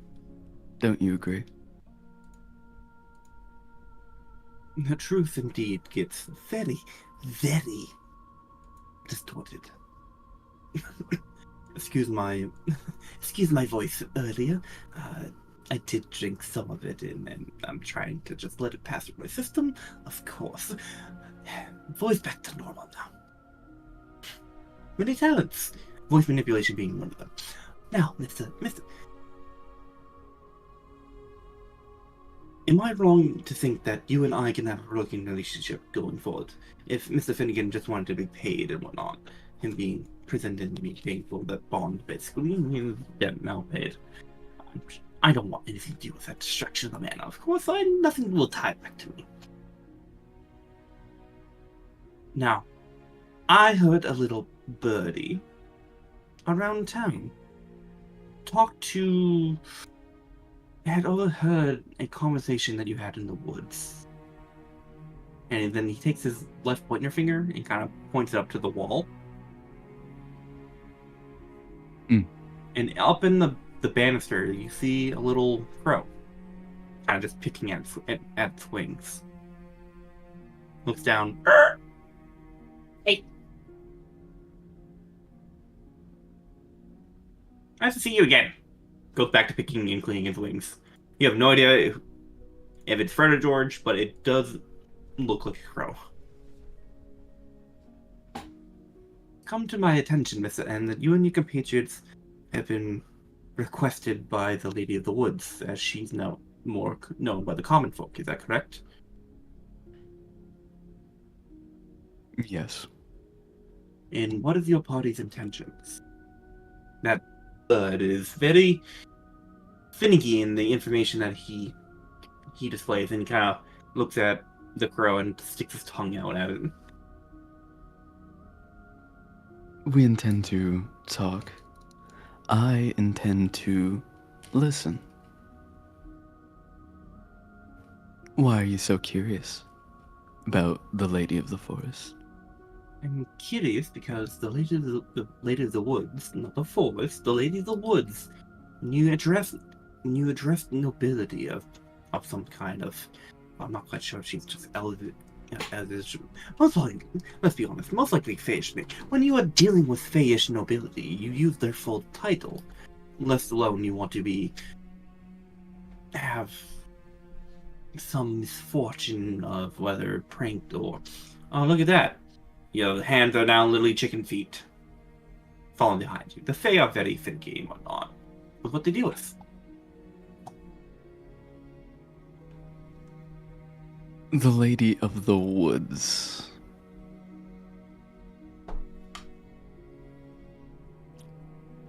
She does go by another name, of course. I'm assuming that you do not have the same. No, I am new to the area. Well, the Lady of the Woods, or the daughter of Lord Yellock is a very interesting individual in nature. Her name's Celia Yellock, of course. I know of this person, and she has not. Oh, sorry, I do not know this person, but I've heard of this person. My bad. There are stories of folks misplacing trust in her. So, Mr. N, I want to warn you about Celia Yellock, the Lady of the Woods. Do not take whatever she says for granted. She is, if I believe I'm remembering the stories correctly, Lord Yellock was one of the, well, let me very quickly move you guys out of this map and back to the Thronewood so folks know what I am talking about. As you know, there are two city-states currently, and we are currently between those two city-states, Elyok and Yellock. To the south, the Lord Yellock, being once a merchant prince, but no longer alive, of course, on his generations, I think we are 5 generations from the founding of Yellock.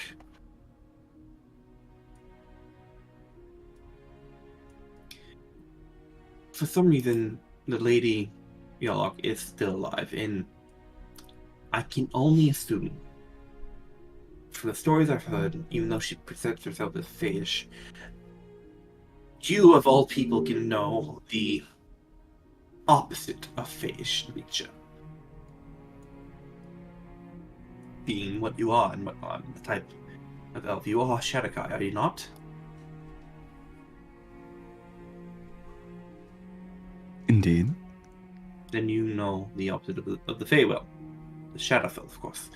And as someone of your stature and intelligence, you know that there are different pockets, especially on here on Aelios, that connect to different planes, but primarily here, that to the Feywild, and pockets that fall in Dominion to the Shadowfell.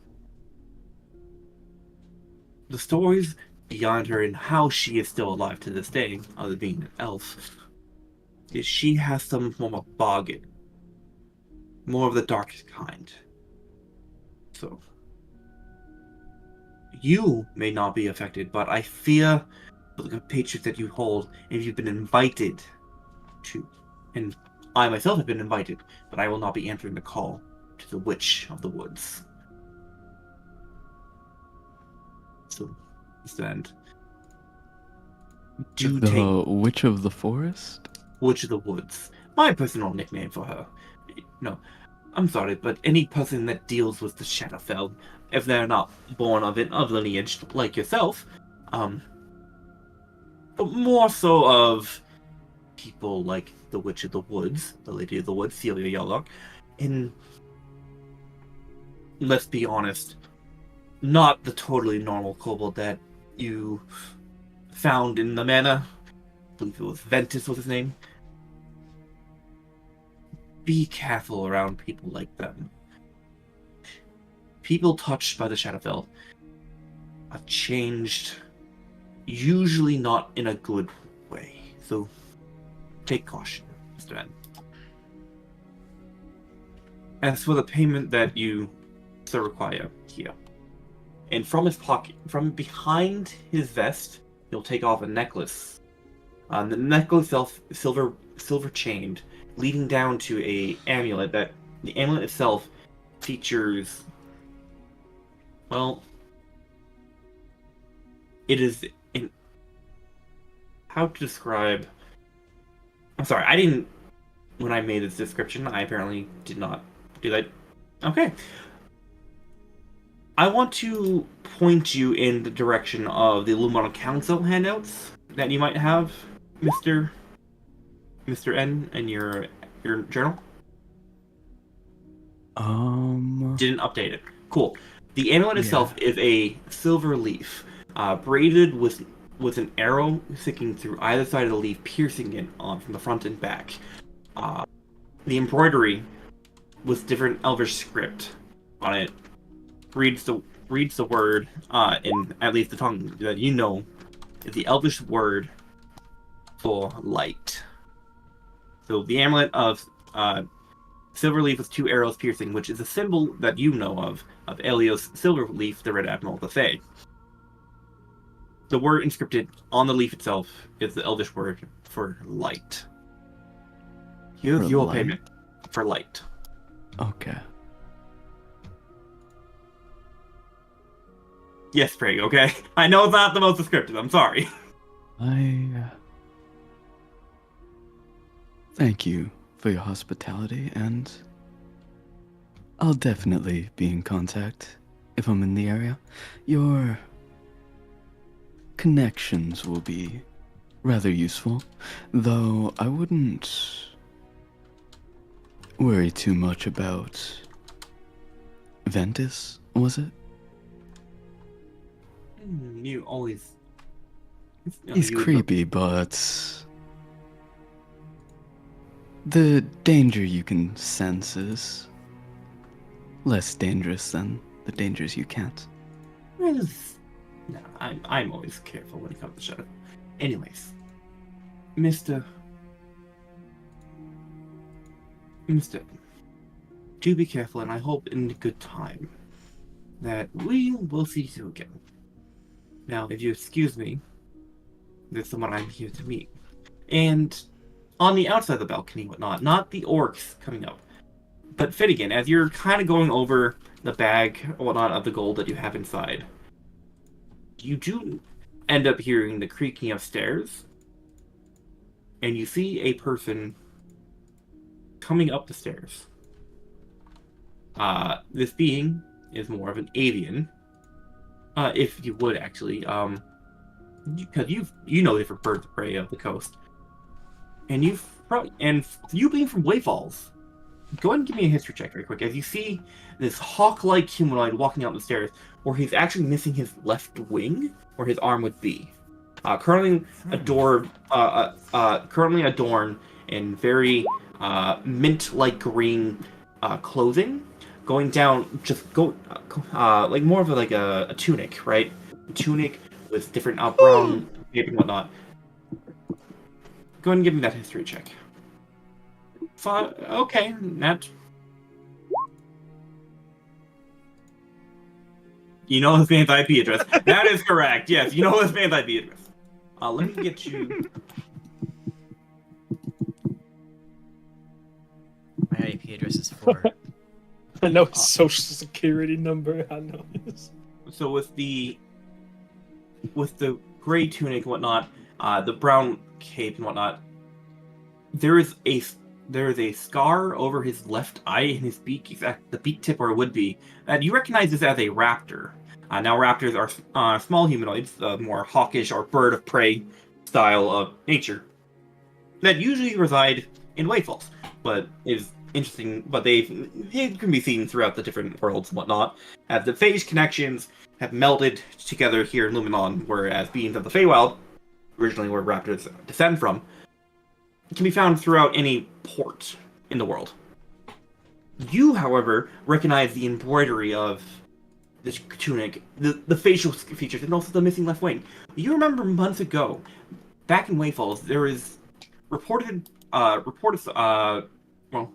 spreading throughout the thing in bounties placed on a man known as Lord Aubric by the Pirate Lord of what was the word? Let me go back to the world map very quick. That's not it. I actually don't have that map here. But the Pirate Lord of a port... Phil? I'm not quite... I'll get the port name to you later. But there were the bounties of a Lord Aubric that you had seen and you were slightly interested in, but unfortunately duty called you back to your ship before your downtime. And you remember the name of this bounty placed on as a Sir Beak placed a bounty Clever. on Lord Aubric. And just the flashback and the portrait of the person sponsored the bounty, you see directly in front of you. Walking up the stairs, and he looks to you and gives you a nod. He waits by the door. Do I remember what the bounty was? Like what or why they put the bounty on? It just said, wanted dead or alive, man's portrait of Lord Aubrek. Sir Beacon is not Lord Aubrek. He's the one who put the bounty up. But Lord Aubrek, I will serve 10,000 gold pieces. But that was months ago, before you came in, was captured here in Alias, imprisoned, and came then to the under the servitude of Judge Bill. So as he nods to you and kind of walks past, waits by the door, he knocks on it, and inside, and as he's going to finishes the conversation, you can hear the knock, and Judge Bill looks like, ah, yes. He stands up, extends a hand to you, and it's been a pleasure, Mr. N, but unfortunately I have prior business that I must deal with due to the actions that you and your compatriots took earlier. Wait, so just to be clear, is this guy the pirate lord or is... No. Okay. I'll get back to you on your Nat 20 later on, or actually you could probably hear it from Sprig and Jade in a moment. But he extends a hand to you as you take it and return the shake. Good luck in meeting the witch. And he will gesture to the door. I nod and take my leave. And as you open the door, is standing for you the description on Third Beak. As the rest of you meet Finnegan on the banister, walk out, and then outside is Ventus there waiting for you, just standing there directly, staring up to you all. He seems a little bit more invigorated than before. Welcome back.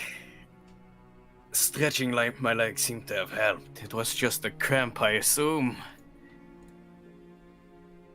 Anyways, how was the talk? I trust you less.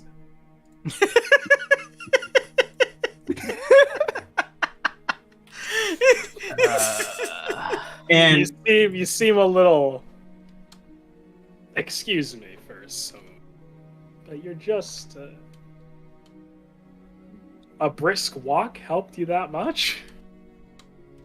I mean, I was locked up in a small chamber for a while, and not enough room to stretch my legs, really.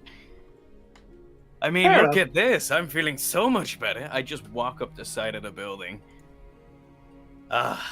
So much better, right? And as you walk up the side of the building, like everyone who's outside, there is a drunkard who's currently like retching his guts out and like kind of looks up and like, I think I need more to drink, and he heads right back into the tavern.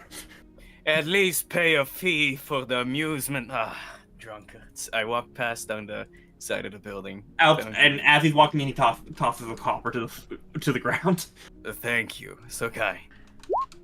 I grab the copper. I mean, it is free. Shall we head back to the camp? Yeah. Lovely. On the way there, I would love to hear how your conversation went. I assume you got paid, yes? Oh, sure. And then he like holds up the pouch. Always good to hear. I love to see my new compatriots get paid. It's always lovely.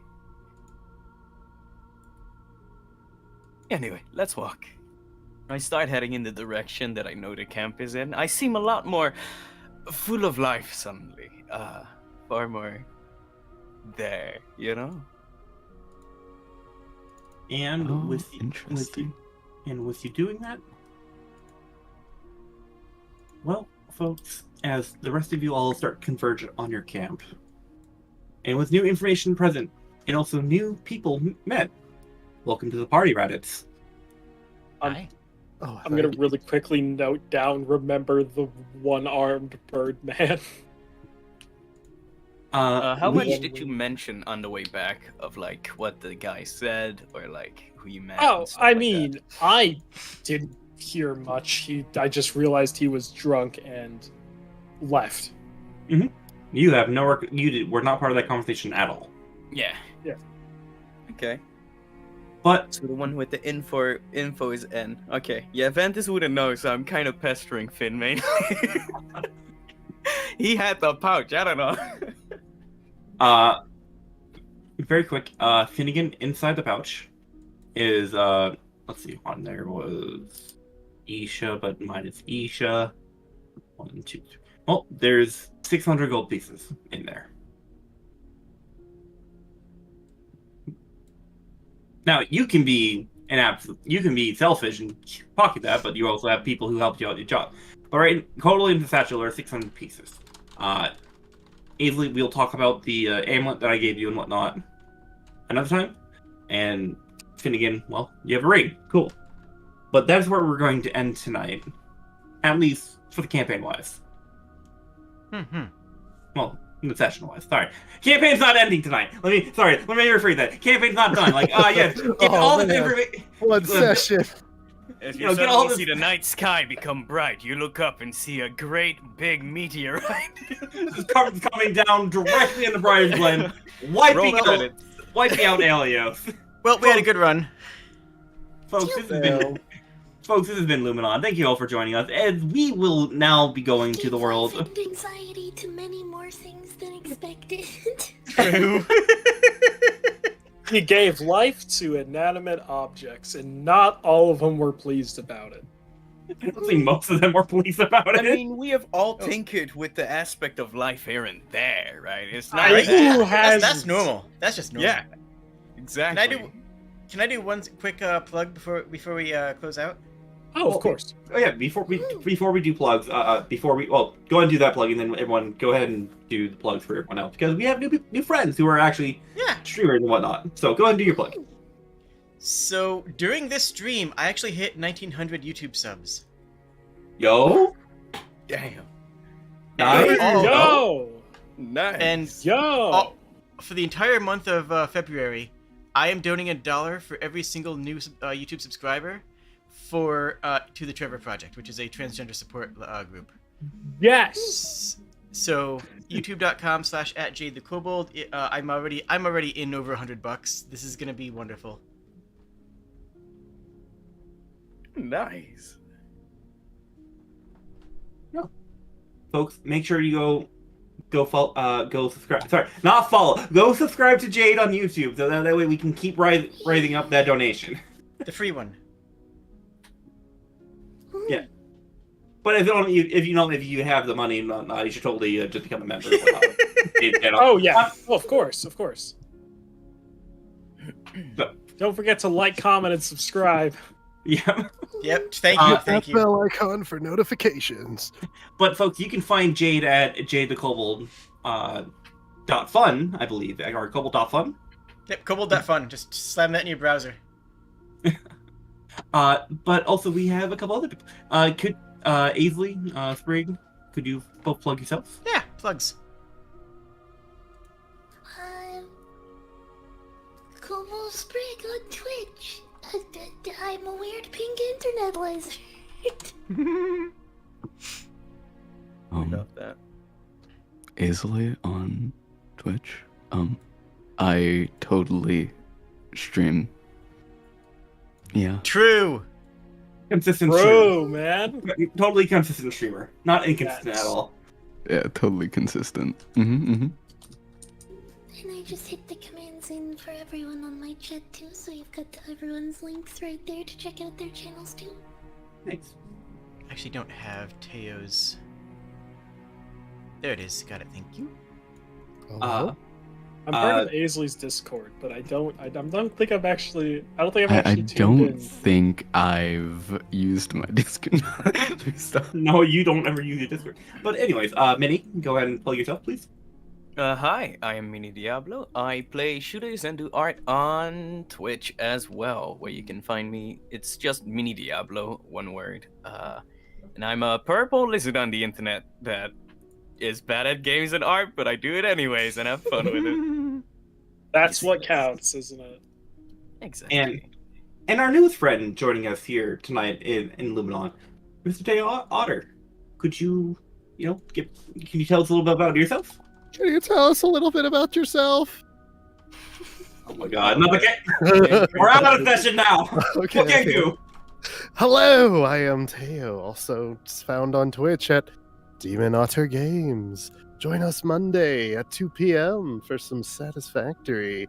But hey, how's it going? You guys should definitely subscribe to Jade, follow Kashak, Follow Okay, Spriggs. no. Follow everyone. Do it. Push the button. Have content forever. Do it. Content. Hashtag content. Yeah. Check content. Tango the other, yeah, other represent. Well, Yeah. First of all, before we end, no, don't find me. Don't come find me. Go support all the other wonderful beings. But folks, this has been Living on the Dread Throne tonight, and I hope to see you all in 2 weeks' time. for Wait, the wait, next wait, session. wait. Kashak, where's your plug? Make sure you No. bring. Yeah, where's the Yeah, Kashak? Kashak, where's your plug? It's like a Nope. shuck plug. We Oh, demand it. and hey, Jade, roll credits. No, I have your link in my description. Shoot. For Kobold stream, for Jade stream, link in the description. True. Don't forget- Kashak and Aisley and Mini Diablo and Teo and Sprig. Thank Also you all, and I hope you have a Follow all of wonderful them. evening. Folks, make sure Cheers, you friends. make sure you make fun of Radical for not being a streamer. I'm the only one that's not a streamer, I think. Yeah.